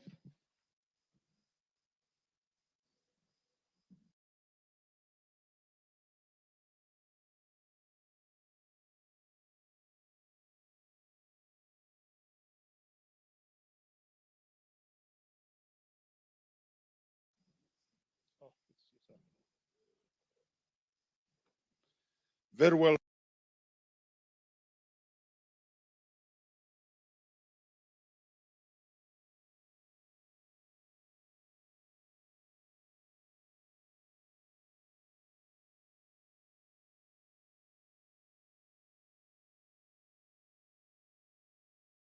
Honorable Speaker, I beg to report that the Committee of the Whole House has considered the Kenya Drugs Authority Bill, National Assembly Bill number 54 of 2022, up to clause 79 and approved the same with amendments and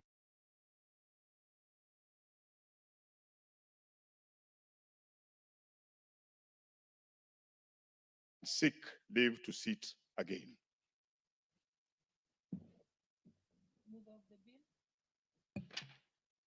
Honorable Speaker, I beg to move that the House do agree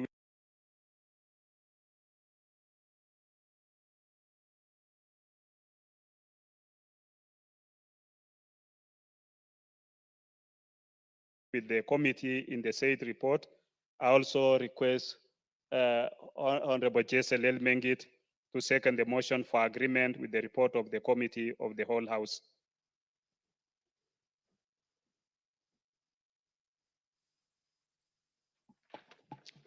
Honorable Speaker, I second.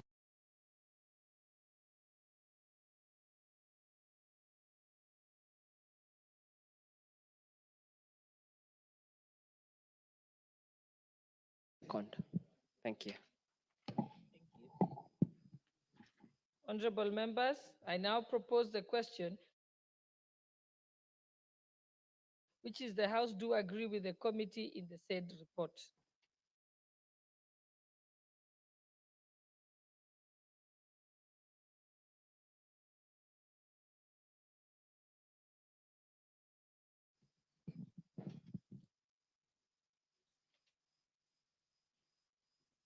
We shall put the question at a later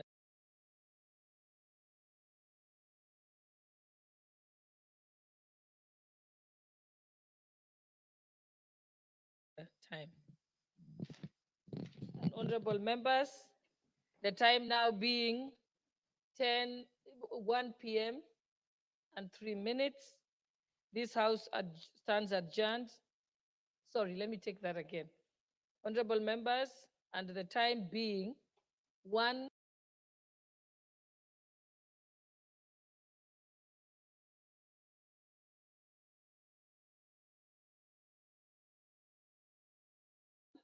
and 4 minutes and 5 seconds p.m. This House stands adjourned until today, Wednesday, 6th November 2024 at 2:30 p.m.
fantastic. I am so grateful to be here. I'm so excited to be here with you tonight. Who's ready to vote on Tuesday? That's what I'm talking about. We bring all our friends, all our family, all